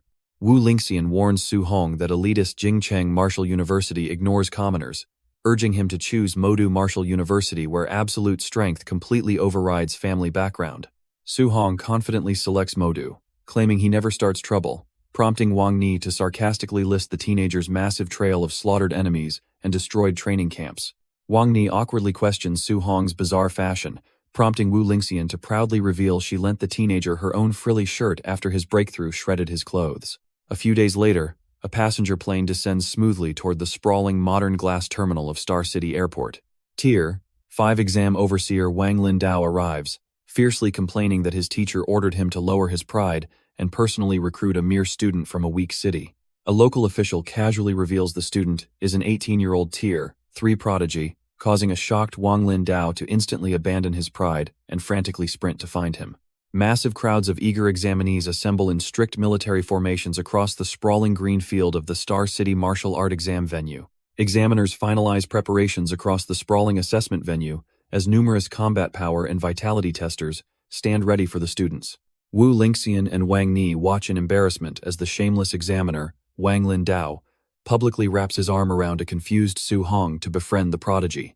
The announcer declares that Tier 2 examinees must travel to the provincial capital, frustrating Su Hong because Wu Lingxian and Wang Ni completely forgot to inform him. Lin Xinghe, Xiao Yan, and Wang Tianchuo greet Su Hong before he enters the tester, surrounded by massive crowds betting he reached Tier 2 high stage. Su Hong unleashes his aura, displaying an unprecedented 1005 vitality value, leaving Lin Xinghe and Xiao Yan utterly crushed upon realizing he is already a Tier 3 martial artist. Wang Tiantuo eagerly brags to the shocked examinees that he is Su Hong's good brother and professional sparring partner. Watching from a private room, the patriarchs of the Lin and Xiao families frantically scream out their desperate wishes to recruit Su Hong into their respective families. Up in the official's booth, Wu Lingxian and Wang Ni awkwardly exchange congratulations while an astounded Wang Lindao marvels at witnessing a Tier 3 prodigy in Star City. A graph reveals the massive resource gap between cities, as Wang Lindao imagines Su Hong reaching Tier 4 with imperial capital education. Su Hong feels deeply uncomfortable as massive crowds of devoted fans cheer wildly, holding signs and screaming their love for him. As the only 4-star city students to reach Tier 2, Su Hong, Wang Tiantuo, Xiao Yan, and Lin Xinghe board a train heading to the provincial capital. Inside the crowded train cabin, 2 hostile examinees abruptly unleash a suffocating red aura, attempting to establish dominance over the other students. Refusing to let Star City lose face, Wang Tianchuo, Lin Xinghe, and Xiao Yan step forward, preparing to push back against the oppressive pressure. Su Hong effortlessly unleashes a colossal, roaring blue energy dragon aura that violently surges through the train cabin, instantly crushing the hostile coercion. The hostile examinees stare in sheer terror, completely astounded that a rural place like Star City actually produced a monstrous Tier 3 martial artist. Su Hong stands calmly within his blazing aura, while his awestruck companions realize his immense pressure feels equivalent to a Tier 3 middle-stage warrior. Su Hong confidently strides past the hostile examinees, leaving them terrified and vowing to flee immediately if they encounter him during the exam. Speeding toward the capital, Su Hong and his companions happily agree to all attend Magic City Martial University and become comrades on the future battlefield. Recalling Wu Lingxian's advice about the university prioritizing pure talent over background, Su Hong solidifies his ultimate academic goal. Lin Chunfeng approaches to loudly declare his intent to defeat Su Hong, leaving Lin Xing shocked that Su Hong knows prodigies from Yang City. More defeated rivals crowd the cabin seeking rematches, prompting a sweating Su Hong to downplay his history of traveling around and beating up the province's prodigies. The examinees arrive at Hangzhou's massive Tianxing Square, eagerly staring up at the secret realm structure rumored to hold rare treasures and unique opportunities. While local candidates complain about outsiders, the 3 Hengcheng geniuses Su Hong saved from the demon cult eagerly await their big brother's arrival. Wen City's top prodigy Chen Tianyan abruptly marches into the plaza, unleashing a massive red aura as he arrogantly challenges Su Hong and the local elites. Terrified students back away as Chen Tianyan unleashes his Tier 3 fiery aura and arrogantly threatens to eliminate all his fellow elite examinees inside the secret realm. The rescued Hongcheng geniuses mock Chen Tianyan's arrogance, laughing as he dismissively labels the infamous bee-slaying monster Su Hong as mere Tier 2 trash. Spotting Su Hong arriving via bus with his companions, the Hongcheng geniuses point out the heavily armed prodigy to a highly expectant Chen Tianyan. Unfazed by Chen Tianyan's confident glare, a confused Su Hong scratches his chin and asks his companions if they previously beat up this unfamiliar rival. Tier 7 Grandmaster Lin Beixing lands forcefully in the plaza alongside Wang Qingshan, thoroughly unimpressed by Su Hong's seemingly ordinary physical appearance. Wang Qingshan smugly defends Su Hong's unprecedented 7-attribute fusion talent, prompting a skeptical Lin Beixing to demand undeniable proof during the upcoming assessment. Annoyed by the complaining students, Lin Beixing suddenly projects a crushing red aura, unleashing overwhelming Grandmaster-level pressure that forces a sweating Su Hong to brace himself. Looming over the struggling examinees, Lin Beixing announces the 7-day survival rules, offering massive points for collecting map fragments and hunting a Tier 4 Savage Dragon. Realizing the 10,000-point Savage Dragon is monstrously strong, Su Hong correctly deduces Lin Beixing's brutal point-plundering rule guarantees the candidates will beat each other to a bloody pulp. The crushing pressure abruptly vanishes as Lin Beixing opens the massive green portal, prompting an eager Chen Tianyan and the frantic examinees to blindly charge into the secret realm. Waving goodbye as his companions leap into the portal, a grinning Su Hong stays behind, planning to ruthlessly ambush the exhausted candidates later to rapidly steal their points. Instead of rushing inside, Su Hong casually joins Grandmasters Qin Tianli and Lin Beixing for tea, confidently asserting he can effortlessly crush the other elite Tier 3 prodigies. Qin Tianli gleefully reveals Su Hong recently slaughtered over 20 Tier 3 demon cultists, leaving a sweating Lin Beixing utterly shocked by the teenager's ridiculous lethal feats. Entering the ancient stone ruins several hours later, Su Hong relaxes on a high cliff and happily targets 2 roaring Tier 3 ferocious beasts clashing down below. The colossal dark bear beast savagely mauls a giant white tiger before a blinding red energy beam strikes it from above, fired by a hovering Su Hong. As the battered white tiger whimpers on the ground, the enraged dark bear roars furiously and charges up the steep cliff toward the casually seated Su Hong. Smiling confidently with lightning sparking from his eyes, Su Hong plunges downward and violently slams his fiery golden lightning spear directly into the charging bear. Standing triumphantly atop the bear's crushed, lifeless body, Su Hong hefts his multi-attribute spear and coldly announces to the tiger that its turn has come. The terrified white tiger frantically scrambles over the rocky terrain to flee, but Su Hong effortlessly levitates into the sky, casually mocking its desperate escape attempt. Su Hong ruthlessly thrusts his weapon to unleash the 9 heaven-breaking spear's third stance, leaving him bewildered when the giant tiger suddenly cowers and meows pitifully. Awkwardly diverting his devastating flaming strike to carve a massive trench into the mountainside, Su Hong stares speechlessly as the giant tiger rolls over and meows submissively. Su Hong stares in disbelief as the giant tiger acts cute, promising to spare it if it leads him to other high-level beasts. Barking obediently, the massive tiger sprints through the forest with Su Hong on its back as he commands it to locate a high-tier target. A colossal 30-meter-tall giant ape emerges, terrifying the white tiger as Su Hong deduces the massive creature is a Tier 3 high-stage beast. The enraged ape furiously swings its enormous wooden club downward, but Su Hong effortlessly leaps into the sky to dodge the devastating smash.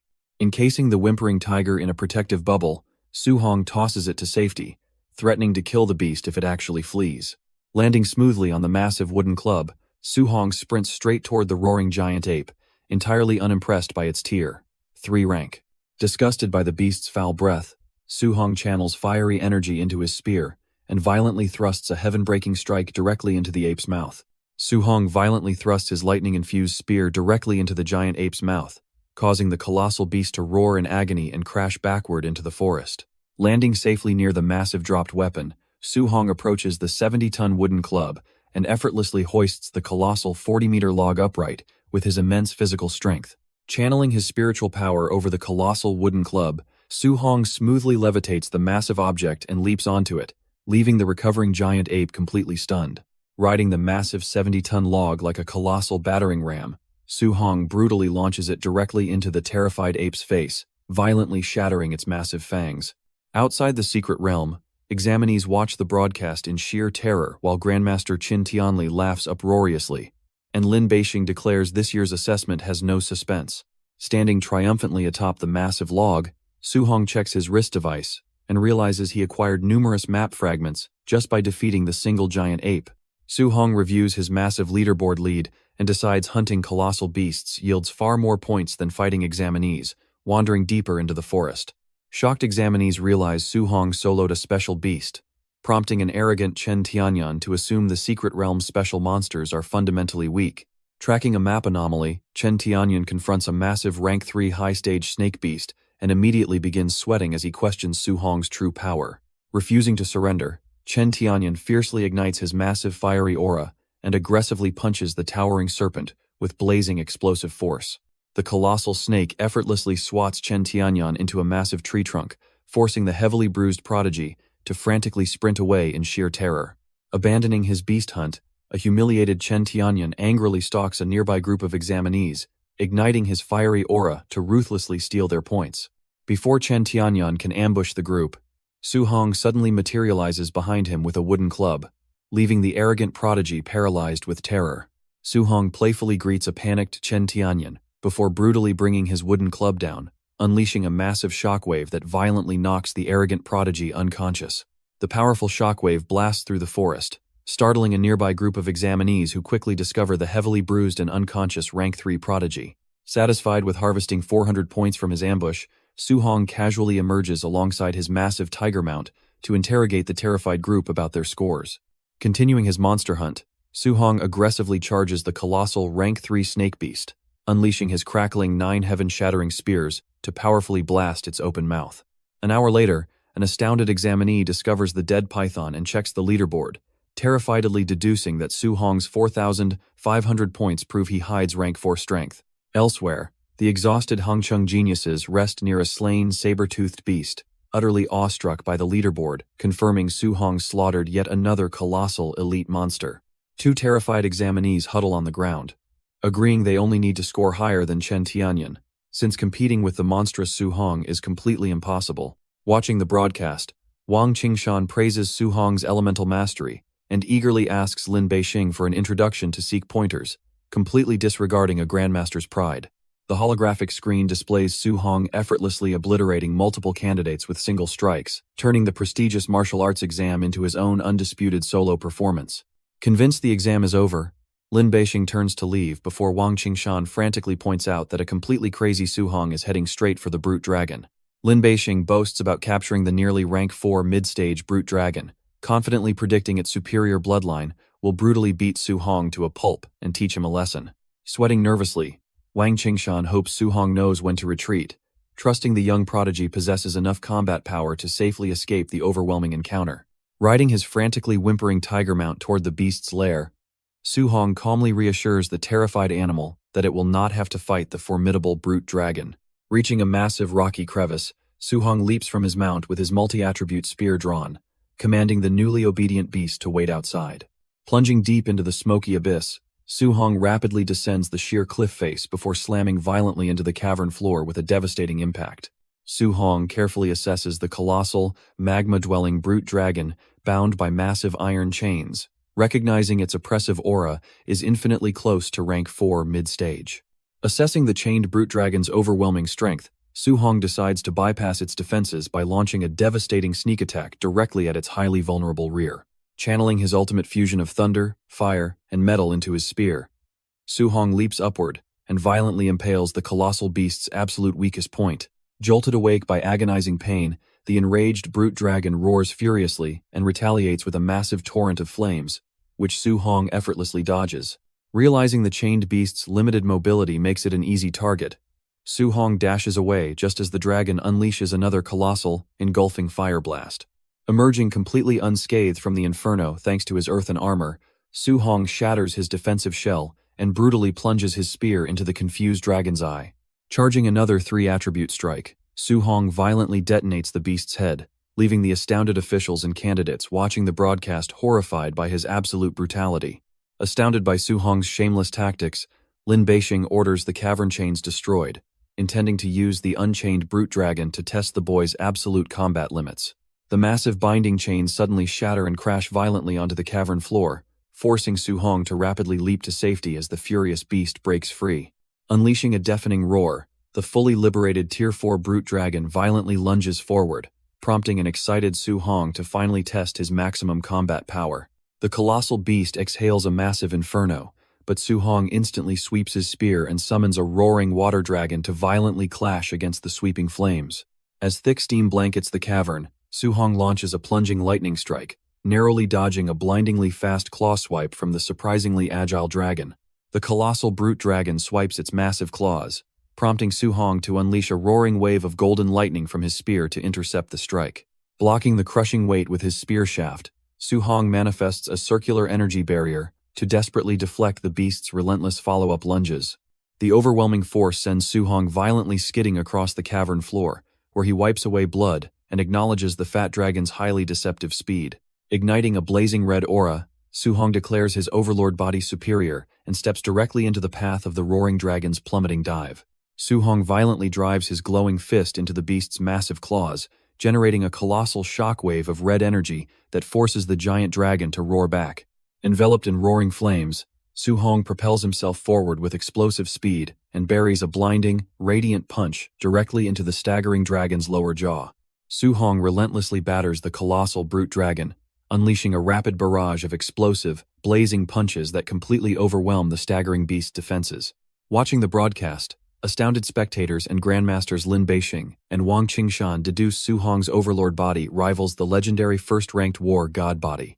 Predicting historical records will shatter, Lin Beixing watches Su Hong deliver a final devastating strike that snaps the brute dragon's neck, felling the colossal beast. An exhausted Su Hong collapses on the cavern floor, receiving 1,400 martial value points, while acknowledging only his fused attributes could pierce the beast's hide. Checking his wrist device, Su Hong secures 14,500 points, causing examinees across the wilderness to break down in weeping despair over his impossible, inhuman achievement. Lin Beixing and Wang Qingshan watch astounded spectators completely lose their minds as the broadcast shows Su Hong casually roasting the slain brute dragon. After scolding the giant white tiger for hiding during the battle, Su Hong generously feeds the massive beast the remaining roasted dragon meat. Half an hour later, a thoroughly stuffed Su Hong rests beside the bloated tiger, deciding to save some delicious meat for his aunt and uncle. The tiger suddenly groans as a fiery aura erupts, and Su Hong is instantly engulfed in massive red energy as vitality violently surges through his body. System notifications rapidly flood his vision, as the digested dragon meat boosts his vitality to 1,025 and directly advances his overlord body to 9%. Realizing the dragon meat bypasses the massive martial value cost of upgrading his physique, a smirking Su Hong declares the colossal beast an absolute treasure. On the third day of the assessment, shocked examinees discover the brute dragon's completely stripped skeleton, utterly terrified that Su Hong devoured the massive monster. Riding atop the terrified giant white tiger, Su Hong violently smacks its head, demanding the beast track down more high-tier monsters before he eats it next. Over the next 3 days, Su Hong monopolizes the wilderness, ruthlessly exterminating elite beasts, including the 9-life white ape, the death worm, and the heavenly wind mad bull. On the 7th day, Su Hong shifts his ruthless hunt to rival competitors, violently launching a massive log directly into Chen Tianyan's face to crush him. Realizing he knocked out Chen Tianyan again, Su Hong checks his leaderboard and sighs upon discovering he gained 0 points because he already robbed him. A booming announcement declares the exam over, prompting Su Hong to lament, leaving the resource-rich secret realm after just 7 short days. Bidding farewell to the giant white tiger, Su Hong casually orders the massive beast to cultivate hard so it survives next year. Wondering how the unconscious Chen Tianyan will exit the secret realm, Su Hong casually throws his beaten rival over his shoulder and leaps through the portal. Massive crowds and news networks erupt in wild celebration as Su Hong shatters historical records to become the undisputed Jiangnan province top martial scorer. Throngs of eager reporters swarm Su Hong's proud aunt and uncle, broadcasting their tearful praise of his lifelong dedication and hard work. Reporters ambush a battered Chen Tianyan to ask about Su Hong heroically rescuing him, leaving the arrogant prodigy utterly horrified by the humiliating broadcast footage.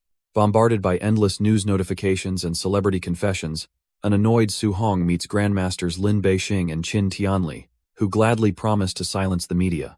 With the annoying press intrusions officially handled, Lin Beixing shifts his posture and solemnly declares it is time to discuss serious business. Qin Tianli unexpectedly asks for pointers on attribute fusion, prompting a bewildered Su Hong to humbly agree to share his knowledge out of gratitude. The grandmasters eagerly take notes as Su Hong thoroughly explains the cultivation details, leaving an eavesdropping Wu Lingxian utterly shocked by the unprecedented role reversal. Standing outside the room at 3 in the morning, Wu Lingxian playfully manifests a glowing green wind flame to test her own elemental adaptability. Qin Tianli triumphantly conjures a fused flame capable of killing Tier 8 warriors, explaining to Lin Beixing that a special fragment granted his second attribute. When Su Hong casually identifies the Seven Gods Cauldron fragment, the deeply shocked Grandmasters demand to know how he learned such highly classified human secrets. Lin Beixing reveals the original divine artifact shattered worldwide, warning Su Hong that the 10,000 races deployed massive alien forces to seize the scattered pieces. Lin Beixing warns that alien assassins will inevitably target Su Hong, falsely assuming his unprecedented 7 natural attributes stem from possessing multiple stolen divine fragments. Wang Qingshan instructs Su Hong to claim he found lost cauldron fragments to hide his true abilities, warning him to remain vigilant against human traitors. Lin Beixing guarantees Su Hong's absolute safety at Magic City Martial University, revealing Principal Li once shattered the leg of a Tier 9 powerhouse. Realizing the immense value of this protection, Su Hong asks how to win Principal Li's favor, but Wang Qingshan strictly warns against using superficial gifts. Qin Tianli suggests brutally beating the Magic City Lord's arrogant son for a justified cause, prompting Su Hong to defensively claim he never starts trouble. Projecting menacing auras, the Grandmasters propose Su Hong ruthlessly assault the Imperial Capital Principal's great-grandson to easily exploit Principal Li's fierce rivalry. Recognizing their sinister intentions, Su Hong flashes an innocent smile and innocuously requests the great-grandson's photograph, earning knowing grins from the sarcastic Grandmasters. At the Magic City Martial Art University admissions office, Director Wang Yang prepares to review the Jiangnan province exam records after processing an unusually gifted cohort. Wang Yang instantly loses his composure, leaping from his chair and frantically ordering his staff to retrieve combat footage for an unprecedented 35,500-point score. Reviewing the astonishing footage moments later, the stunned admissions staff watch in utter disbelief as Su Hong single-handedly executes a Tier 4 brute dragon using 3-attribute fusion. The admissions staff gasps in disbelief as Su Hong's file reveals an unprecedented 100% compatibility across all 7 attributes and mastery of 3-attribute fusion. Wang Yang frantically demands a private jet to Jiangnan, but Principal Cheng Dao intercepts him, declaring he wants to see this monstrous prodigy in person. Wang Yang realizes Cheng Dao already knows about Su Hong, staring in utter shock at a document showing over a dozen elite grandmasters simultaneously recommending the boy. Cheng Dao abruptly grabs the panicked director, ignoring his pleas to avoid trouble, and declares they must slaughter some demon cultists before traveling to Star City. Hearing that the cult marked Su Hong as their highest priority target, Wang Yang fiercely agrees to fight just as Cheng Dao violently rockets out of the skyscraper. 50 kilometers east of Modu, inside Tianfeng Forest, a clandestine gathering of demon cultists plots to intercept and assassinate Su Hong on his university journey. Tempted by the celestial god race's promise of divine blood, several Tier 7 cultist grandmasters eagerly accept the mission, rising together to demand Su Hong's death. Principal Cheng Dao and Wang Yang arrive above Tianfeng Forest, where Cheng Dao orders Wang Yang to record a promotional video instead of scouting. Cheng Dao raises his arm and conjures a colossal glowing red hand that violently slams into the mountain terrain below. The devastating strike instantly crushes the hidden demon cultists under collapsing boulders, leaving a massive handprint crater as Wang Yang films in absolute terror. At Su Hong's new villa, his aunt shows him photos of wealthy daughters for blind dates amid overwhelming piles of delivered gifts. Su Hong nervously declines, claiming he must focus on cultivation, while his uncle teases that he will find a better wife in Modu. Retreating to his room, Su Hong opens his system interface and spends his 5,880 martial Dao value to upgrade his 642 spirit toward Tier 3. Activating his weapon condensation art, Su Hong forms a glowing shield and shatters it. Realizing its immense defensive power allows him to effortlessly repel multiple Tier 3 practitioners. Spending his remaining martial Dao value, Su Hong intensely upgrades his overlord body to 36%, realizing his pure physical strength can now obliterate a Tier 4 martial practitioner. Su Hong's uncle briefly calls him down for a meal, prompting the newly empowered prodigy to pause his intense system cultivation and head downstairs. Early the next morning, Su Hong answers a frantic phone call from Principal Li, who screams for him to immediately hurry to the heavily damaged school for help. Arriving at the ruined school, Su Hong discovers the elite admissions directors from Imperial Capital and Modu Martial Arts Universities have literally brawled over his recruitment. Battered but determined, Chen-Lin immediately offers Su-Hong unlimited basic resources, Grandmaster guidance, free A-grade martial arts, and 30 million cash to choose Imperial Capital. Chen-Lin boasts that Imperial Capital will provide free A-grade martial arts and Grandmaster guidance, spending over $1 billion on Su-Hong annually. Challenged to match the offer, Wang Yang admits Modu provides an equal 10 million per student, requiring them to earn any additional resources through their own abilities. Confidently prompted to decide, Su-Hong shocks Chen-Lin by choosing Modu, prompting Wang Yang to gloat about his university's superior freedom. When Chen-Lin urges him to reconsider the massive resource difference, Su-Hong asserts that a smooth sea never made a skilled sailor, leaving her grinding her teeth. Thrilled by his ambition, Wang Yang instructs Su-Hong to report to school tomorrow, confusing the prodigy since summer vacation just started. Wang Yang explains that Modu students never rest, relentlessly pursuing tournaments, rankings, and missions, prompting Su-Hong to eagerly embrace the intense cultivation atmosphere. Warning Su-Hong that he will regret his choice, a frustrated Chen-Lin storms off, deciding she must at least recruit Star City's remaining 3 decent students. Wasting no time, Chen-Lin arrives at the city lord's mansion to pitch her recruitment offer directly to Xiao Yan, Lin Xing, and Wang Tiantuo.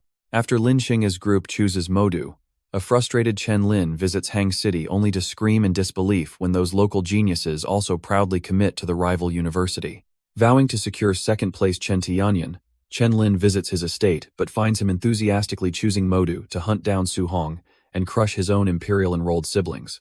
Arriving at the sprawling Modu railway station, a slightly nervous Su-Hong disembarks from the train and quickly spots a group of upperclassmen welcoming arriving freshmen.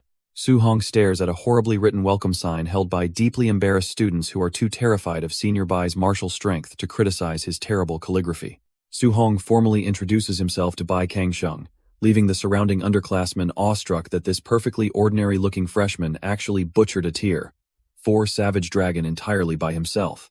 Su-Hong admires the magnificent Modu Martial Arts University main gate, while Bai Kangsheng warns him that security violently maims anyone attempting to steal the A-grade alloy plaque. After handing over the freshman handbook and points bracelet, Bai Kangsheng effortlessly charms a crowd of swooning female students, while Su-Hong equips his new device. Bai Kangsheng explains the virtual ladder match's reward points needed for all campus expenses, leaving Su-Hong eager to farm unlimited martial Dao value from digital opponents. Arriving at Dormitory Area 1, Bai Kangsheng reveals Su-Hong has been assigned the finest detached villa, though other students can violently challenge him for the property. Several resentful upperclassmen immediately scheme to ambush Su-Hong and steal his premium housing, only to be effortlessly beaten unconscious on the pavement moments later. Exploring the extravagantly luxurious villa and its lavishly equipped training room, Su-Hong deduces the school deliberately provides extreme wealth to provoke fierce student competition. Discovering the high-tech virtual pod used for ranked network battles, an excited Su-Hong climbs inside and lets the automated lid seal him in to test the system. The virtual pod connects Su-Hong to the ranked battles, standardizing his physical strength and sealing his spiritual power to strictly test pure martial arts mastery. The simulation outlines the competitive ladder progression, explaining that challengers must earn 9 stars to advance through the tiers from bronze all the way to challenger. Prompted to select a standardized C-rank alloy weapon, Su-Hong summons a holographic spear and marvels at its incredibly realistic weight and solid texture. The system demands an anonymous username to protect privacy, but Su-Hong grows visibly annoyed when multiple name attempts are rejected as already taken. Angrily mashing the virtual keyboard, Su-Hong accidentally locks in the permanent username "I love long legs in black tights" and fails to change it. Mortified by his embarrassing handle, Su-Hong carelessly rushes through the mandatory appearance customization settings and accidentally transforms his virtual avatar into a rugged older man. As matchmaking completes, Su-Hong stares in utter disbelief when his ridiculous moniker is pitted directly against an opponent named Likes Busty Girls. Su-Hong faces off against his first virtual opponent, a massive bearded warrior who mockingly charges forward the moment the battle countdown concludes. Dodging the devastating overhead strike, Su-Hong unleashes incredibly fast footwork and immediately overwhelms his stunned adversary with a relentless flurry of spear thrusts. A decisive spear thrust impales the opponent, obliterating his avatar and securing a flawless first-round victory under Su-Hong's mortifying username. Examining his stat screen, Su-Hong realizes the system's physical equalization provides the perfect crucible to temper his pure martial fundamentals without relying on brute force. The Jiangdong province runner-up complains about her tiny Villa 007 and urges her older sister Qinghuan, the provincial top scorer, to forcefully seize Villa 001. Logging into the ranked battles, Qinghwan expresses utter disgust upon being matched against Su Hong's perverted username, resolving to quickly crush his bizarre middle-aged avatar. Qinghwan dismisses her opponent as a shameless troll and charges forward immediately as the countdown ends to quickly finish the battle. She unleashes a confident overhead sword strike, but Su Hong effortlessly blocks the attack with his spear, forcing her to recognize his true mastery. Repelling her with a powerful sweeping shockwave, Su Hong prompts Qinghwan to deduce he uses his sleazy persona deliberately to trick opponents into underestimating him. Qinghwan launches a full-power barrage of flaming sword arcs, but Su Hong effortlessly evades the fiery strikes, using his advanced wind attribute footwork. Su Hong seamlessly intercepts her subsequent rapid thrusts and blocks her ferocious strikes, as Qinghwan suddenly escalates the battle with a fierce wind attribute attack. Su Hong grins, impressed by encountering a dual attribute genius, and dodges the attack, while Qinghwan realizes his spear mastery far surpasses her own swordplay. Qinghwan launches a massive flaming sword arc, but Su Hong effortlessly shatters her attack by unleashing his radiant golden nine-heaven-shattering spear's aura. Refusing to lose, Qinghwan conjures a desperate fiery whirlwind, but Su Hong pierces straight through her flames with his surging lightning spear. Qinghwan barely raises her sword to block before Su Hong overpowers her guard and obliterates her avatar with a point-blank lightning strike to the chest. Humiliated by her defeat, Qinghwan angrily curses Su Hong's sleazy username and vows to beat him in a rematch to force him to change it. Resting in his pod, Su Hong receives a friend request from Qinghwan but immediately blocks the furious girl after accusing her of being a seduction scammer. Relieved to have avoided the supposed scammer, Su Hong decides to head to the cafeteria to check out the school food because he is starving. Stepping outside his villa, Su Hong is immediately confronted by a massive, angry mob demanding to know why he deserves Villa 001 and challenging him to fight. His stomach grumbling, a hungry Su Hong sighs and casually tells the entire group to attack him all at once because he is in a hurry. Unfazed by his confidence, a fiery practitioner named Wang Teng mocks Su Hong for being an unknown before charging forward to strike him with a blazing fist. Su Hong effortlessly catches the flaming strike in his palm, dispersing the fiery energy before unleashing a devastating counterpunch that sends Wang Teng crashing into the ground. The surrounding students stare in sheer disbelief that Su Hong instantly incapacitated a Tier 3 practitioner, slowly backing away as Su Hong menacingly asks who is next. As the terrified mob attempts to flee in panic, Su Hong activates his weapon condensation art, instantly generating glowing psychic energy tendrils that bind every single student mid-air. Ignoring the terrified pleas of the suspended challengers, Su Hong mercilessly repeatedly slams the entire bound mob of Tier 3 prodigies into the concrete pavement. Awestruck spectators recognize Su Hong's true identity as he casually walks away, noting that defeating Tier 3 opponents now yields him fewer than 100 martial Dao points. Spotting nearby Tier 2 spectators, Su Hong smirks and brutally beats them all unconscious within 1 minute to harvest their small amounts of martial Dao points. Arriving at the university cafeteria for a meal, Su Hong realizes his starting 100 points are quite limited since a single meal costs 5 points. Su Hong reunites with Wang Tiantuo, Xiao Yan, and Lin Xinghe, discovering a furious Wang Tiantuo was assigned to a cramped 8-person dormitory room. Su Hong tries to console Xiao Yan and Lin Xinghe about their 4-person rooms, only for the two to enragedly reveal their genders were swapped in the assignments. Lin Xing complains his long hair caused him to be mistaken for a woman, while an infuriated Xiao Yan questions how her figure was mistaken for a man. Wang Tianchuo asks Su Hong about his dorm assignment, and Su Hong calmly reveals he received a fully furnished private villa, leaving his 3 friends utterly stunned in silence. As his friends tremble with overwhelming jealousy muttering about the villa, Su Hong casually excuses himself to handle other business and departs the cafeteria. Returning to his villa, Su Hong fights continuous simulated battles until his mental power completely drains, successfully reaching the 4-star bronze rank, while slightly improving his martial arts. Resting in bed, Su Hong realizes his massive Tier 3 psychic mental power allows him 8 consecutive battles, granting him a tremendous progression advantage over ordinary martial practitioners before sleeping. A campus broadcast summons all freshmen to assemble within 10 minutes under threat of severe point deductions, prompting a panicked Su Hong to desperately sprint outside with his spear. Halting before legs wearing black stockings, Su Hong encounters Qinghwan, who angrily demands why he blocked her. Su Hong feigns ignorance, annoyed she deduced his real-world identity. Qinghwan explains identifying him was extremely easy because very few Tier Three spirit telekinetics fight 8 consecutive back-to-back virtual battles, wielding a spear instead of traditional throwing knives.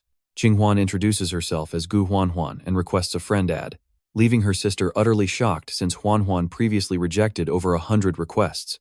Declaring she must test whoever caught her sister's eye, the energetic girl unleashes a rapid barrage of kicks that Su Hong effortlessly blocks single-handedly. After Qinghuan calmly grants permission to knock some sense into her stubborn sister, Su Hong instantly retaliates with a devastating spear strike that launches the girl backward. Sliding across the pavement, the stunned girl asks how much power Su Hong used, screaming in absolute disbelief when he casually reveals it was only 30%. Admitting defeat, the straightforward girl cheerfully adds Su Hong as a friend, though she instantly mocks him for accidentally setting his username to a highly perverted preference. Approaching a massive crowd gathered on the campus field, Su Hong finds Wang Tiantuo loudly hyping him to awestruck students as the god who slayed the brute dragon. Watching a girl flee a male dorm and a cross-dressing boy brutally beaten by girls over an assignment error, Su Hong is left speechless by the campus chaos. An overwhelming aura suddenly washes over the chaotic field as Principal Li Chengdao commands absolute silence, capturing the attention of the massive gathering of awestruck freshmen. Declaring that martial practitioners must let their strength speak, Principal Chengdao orders everyone to release their blood qi, offering 50 reward points to the last student standing. A confident student unleashes a massive fiery aura to claim the prize, immediately recognized by the surrounding crowd as Tang Giyun from Villa 004, a high-stage tier, 3 warrior. Refusing to hold back, young Master Aohai erupts with his own high-stage tier, 3 blood qi, frantically warning his nearby followers to avoid his dangerous radiating power. The Gu sisters, recognized as the top 2 ranked geniuses from Jiangdong province, effortlessly join the escalating clash by simultaneously projecting their massive high-stage tier, 3 auras into the field. As numerous pillars of intense energy pierce the sky, Su Hong watches in disbelief, shocked that so many freshmen vastly exceed Jiangnan province's highest early-stage tier, 3 ranking. After Wang Tiantuo marvels at his effortless endurance, Su Hong decides to release his blood qi just as an arrogant spear-wielding examinee warns them to retreat. Su Hong casually releases his own blood qi, projecting a colossal wave of terrifying red energy that instantly blasts the arrogant student backward to cough blood in terror. The terrified freshmen buckle under Su Hong's overwhelming pressure, prompting Aohai to question how a mere early-stage tier 3 warrior could allegedly slay a tier 4 savage dragon. Refusing to submit to an early-stage warrior, over a dozen high-stage tier 3 prodigies combine their blood qi into a colossal energy dragon and launch it at Su Hong. Unfazed by the massive assault, Su Hong casually remarks on their weak output before stomping his foot and effortlessly tearing the towering energy dragon apart with his bare hands.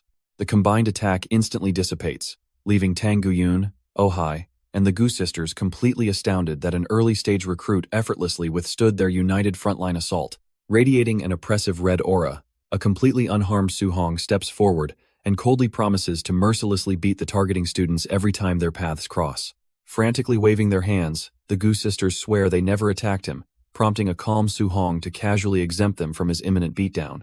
Frustrated by Su Hong stealing the spotlight, Tang Guyun activates his 10th-ranked Power King body while Aohai readies his tier 3 spiritual daggers for a clash. Awestruck bystanders finally recognize the terrifying truth of the rumors, realizing they are genuinely standing before Su Hong, the legendary Jiangnan prodigy who slaughtered a tier 4 savage dragon. Impressed by Su Hong's arrogant display, a grinning Principal Chengdao officially concludes the meet and greet, immediately rewarding 50 virtual points to every student still standing on the field. Chengdao reveals students can earn alternative points through off-campus missions and virtual rankings, promising abundant resources for placing high in upcoming monthly and annual martial tournaments. Detailing the campus accommodations, Chengdao explains that securing one of the limited single dormitories grants free virtual pod access, menacingly encouraging students to forcibly evict current occupants. Chengdao declares that the crowd can simply gang up on the dozen standing elites to steal their dorms, laughing maniacally as he officially ignites the chaotic dormitory battle. A massive, overwhelming mob of frantic freshmen instantly charges across the field, blindly swarming the standing prodigies while screaming about the principal's brutally lethal rules. Realizing they cannot survive the massive onslaught alone, Tang Guyun and the Gu sisters quickly forge a temporary defensive alliance before nervously asking for Su Hong's decision. Cracking his knuckles, Su Hong outright rejects the alliance and joyfully leaps into the air with a blazing red fist, eager to harvest abundant virtual points. Horrified by the terrifying prodigy, The massive mob frantically splits apart and flees in sheer panic as Su Hong desperately chases them, demanding a fight. Frustrated that no one will challenge him, Su Hong watches the crowd swarm the other elites, who angrily realize nobody wants to fight a dragon slayer. Overwhelmed by the endless attackers, Gu Lele eagerly agrees to fake her defeat, prompting an annoyed Gu Huan to furiously threaten to disown her spineless sister. The aggressive mob suddenly freezes in absolute terror as an infuriated Su Hong dives violently from the sky, enveloped in a colossal aura of blazing red energy. Screaming for their lives, the terrified mob desperately scatters as Su Hong obliterates the ground in front of the Gu sisters with a devastating crimson shockwave. Relieved by the intervention, Chen Miao happily thanks Su Hong, but the ruthless prodigy immediately unleashes a blazing punch, coldly clarifying he intends to crush everyone himself. Chen Miao manifests a powerful water shield to successfully block Su Hong's initial blazing punch, impressing Su Hong with its high stage tier 3 defensive strength. Su Hong immediately infuses his fist with crackling lightning, triggering a massive elemental explosion that violently pushes back a distressed Chen Miao. Unleashing palm thunder, Su Hong aggressively strikes at Chen Miao, easily shattering his hastily summoned water wall with overwhelming lightning speed. As Chen Miao retreats, Su Hong instantly binds his legs with glowing green wood attribute vines, terrifying Chen Miao with his dual attribute mastery. Breaking free, Chen Miao is stunned as Su Hong instantly appears behind him, forcing him to rapidly fire a water cannon in desperate defense. Su Hong ruthlessly punches straight through the blast with his lightning fist, sending Chen Miao flying and completely overpowering his 100% water spirit body. Utterly terrified by the overwhelming power gap, a sweating Chen Miao screams that Su Hong is a monster and desperately attempts to flee the battle. Before Chen Miao can escape, Su Hong shockingly manifests a colossal water wall and sadistically charges a water cannon to annihilate him with his own attribute. Overwhelmed by a massive water attack, a distressed Chen Miao questions how Su Hong copied his techniques, prompting Su Hong to mockingly credit Chen Miao's brief demonstration. Unleashing a devastating golden lightning strike that erupts into the sky, Su Hong sadistically thanks a terrified Chen Miao for freely teaching him the powerful martial arts. Watching the battle video, Principal Cheng Dao marvels at Su Hong's instant mastery of A-rank skills and messages a rival grandmaster, threatening to steal Su Hong as his disciple. Leaving Chen Miao smoking on the ground, Su Hong checks his system interface, confirming a massive point reward before eagerly eyeing the surrounding high-stage tier 3 students.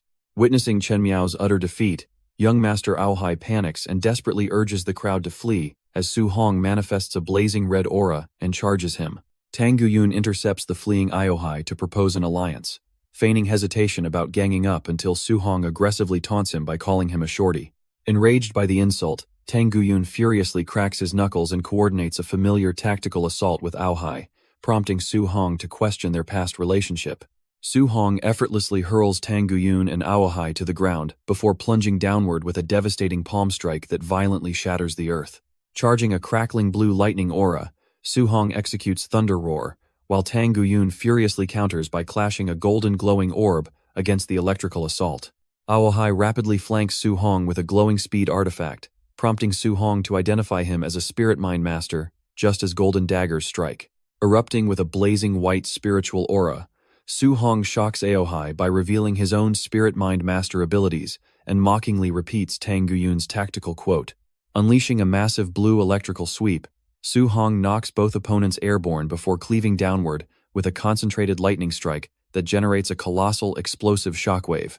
Watching the devastating blast from afar while resting on unconscious students, Gu Lele cheerfully asks who will win, prompting Qing Huan to definitively state Su Hong's name.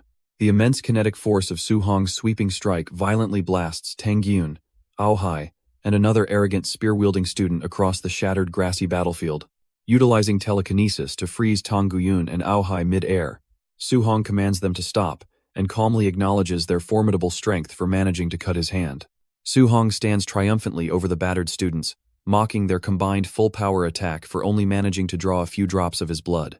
Refusing to surrender, Tang Guyun and Aohai prepare to team up again, but Su Hong instantly paralyzes Aohai using his powerful telekinetic restraint. Charging crackling yellow lightning in his hand, Su Hong unleashes a devastating palm thunder attack that violently blasts Aohai high into the air. Su Hong rapidly closes the distance and drives his fist downward, forcing Tang Guyun to desperately deploy a glowing telekinetic shield to block the strike.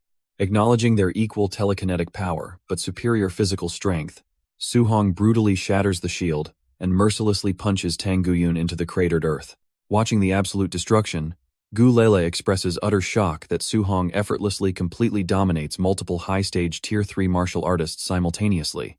Gu Lele loudly deduces Qing Wan wore black stockings specifically for Su Hong, connecting him to the infamous virtual username I love black stockings and long legs. The surrounding students overhear the revelation and excitedly spread rumors that Qing Huan deliberately wore stockings to please Su Hong, prompting her to angrily silence them.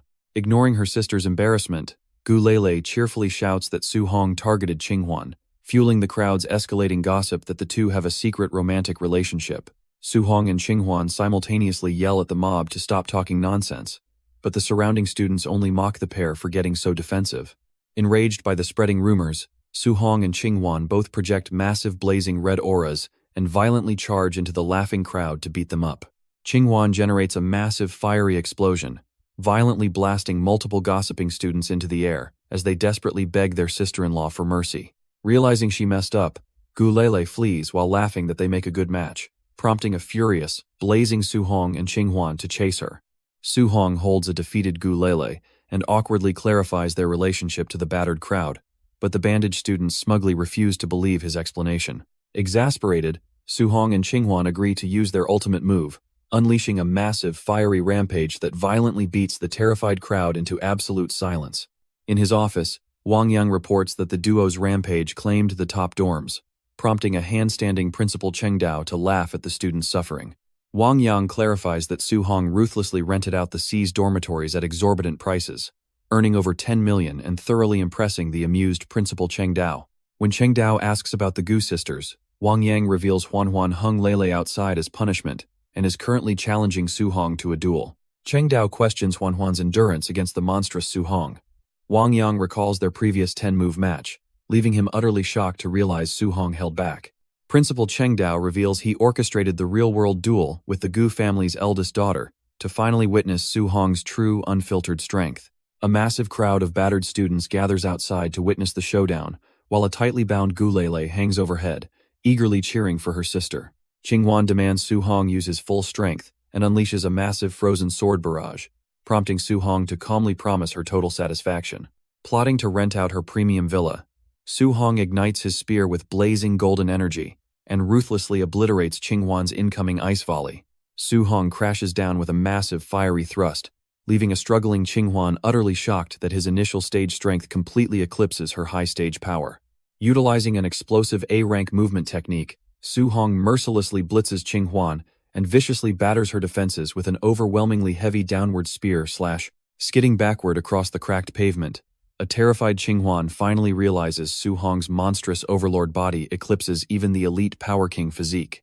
Leaping high into the sky above the trembling girl, Su Hong summons a colossal golden elemental eruption to unleash his devastating treading the sea technique. Su Hong unleashes the Jiang family's sky-piercing 9 spears, leaving Qing Huan utterly shocked that his immense lightning energy surpasses high-stage tier 3 power. Driving his blazing spear downward in a relentless assault, Su Hong halts the explosive golden blade mere inches from a terrified Qing Huan's face. Spotting her sister's defeat, a panicked Gu Lele leaps desperately from the balcony, while still tightly bound in bandages and violently faceplants into the courtyard.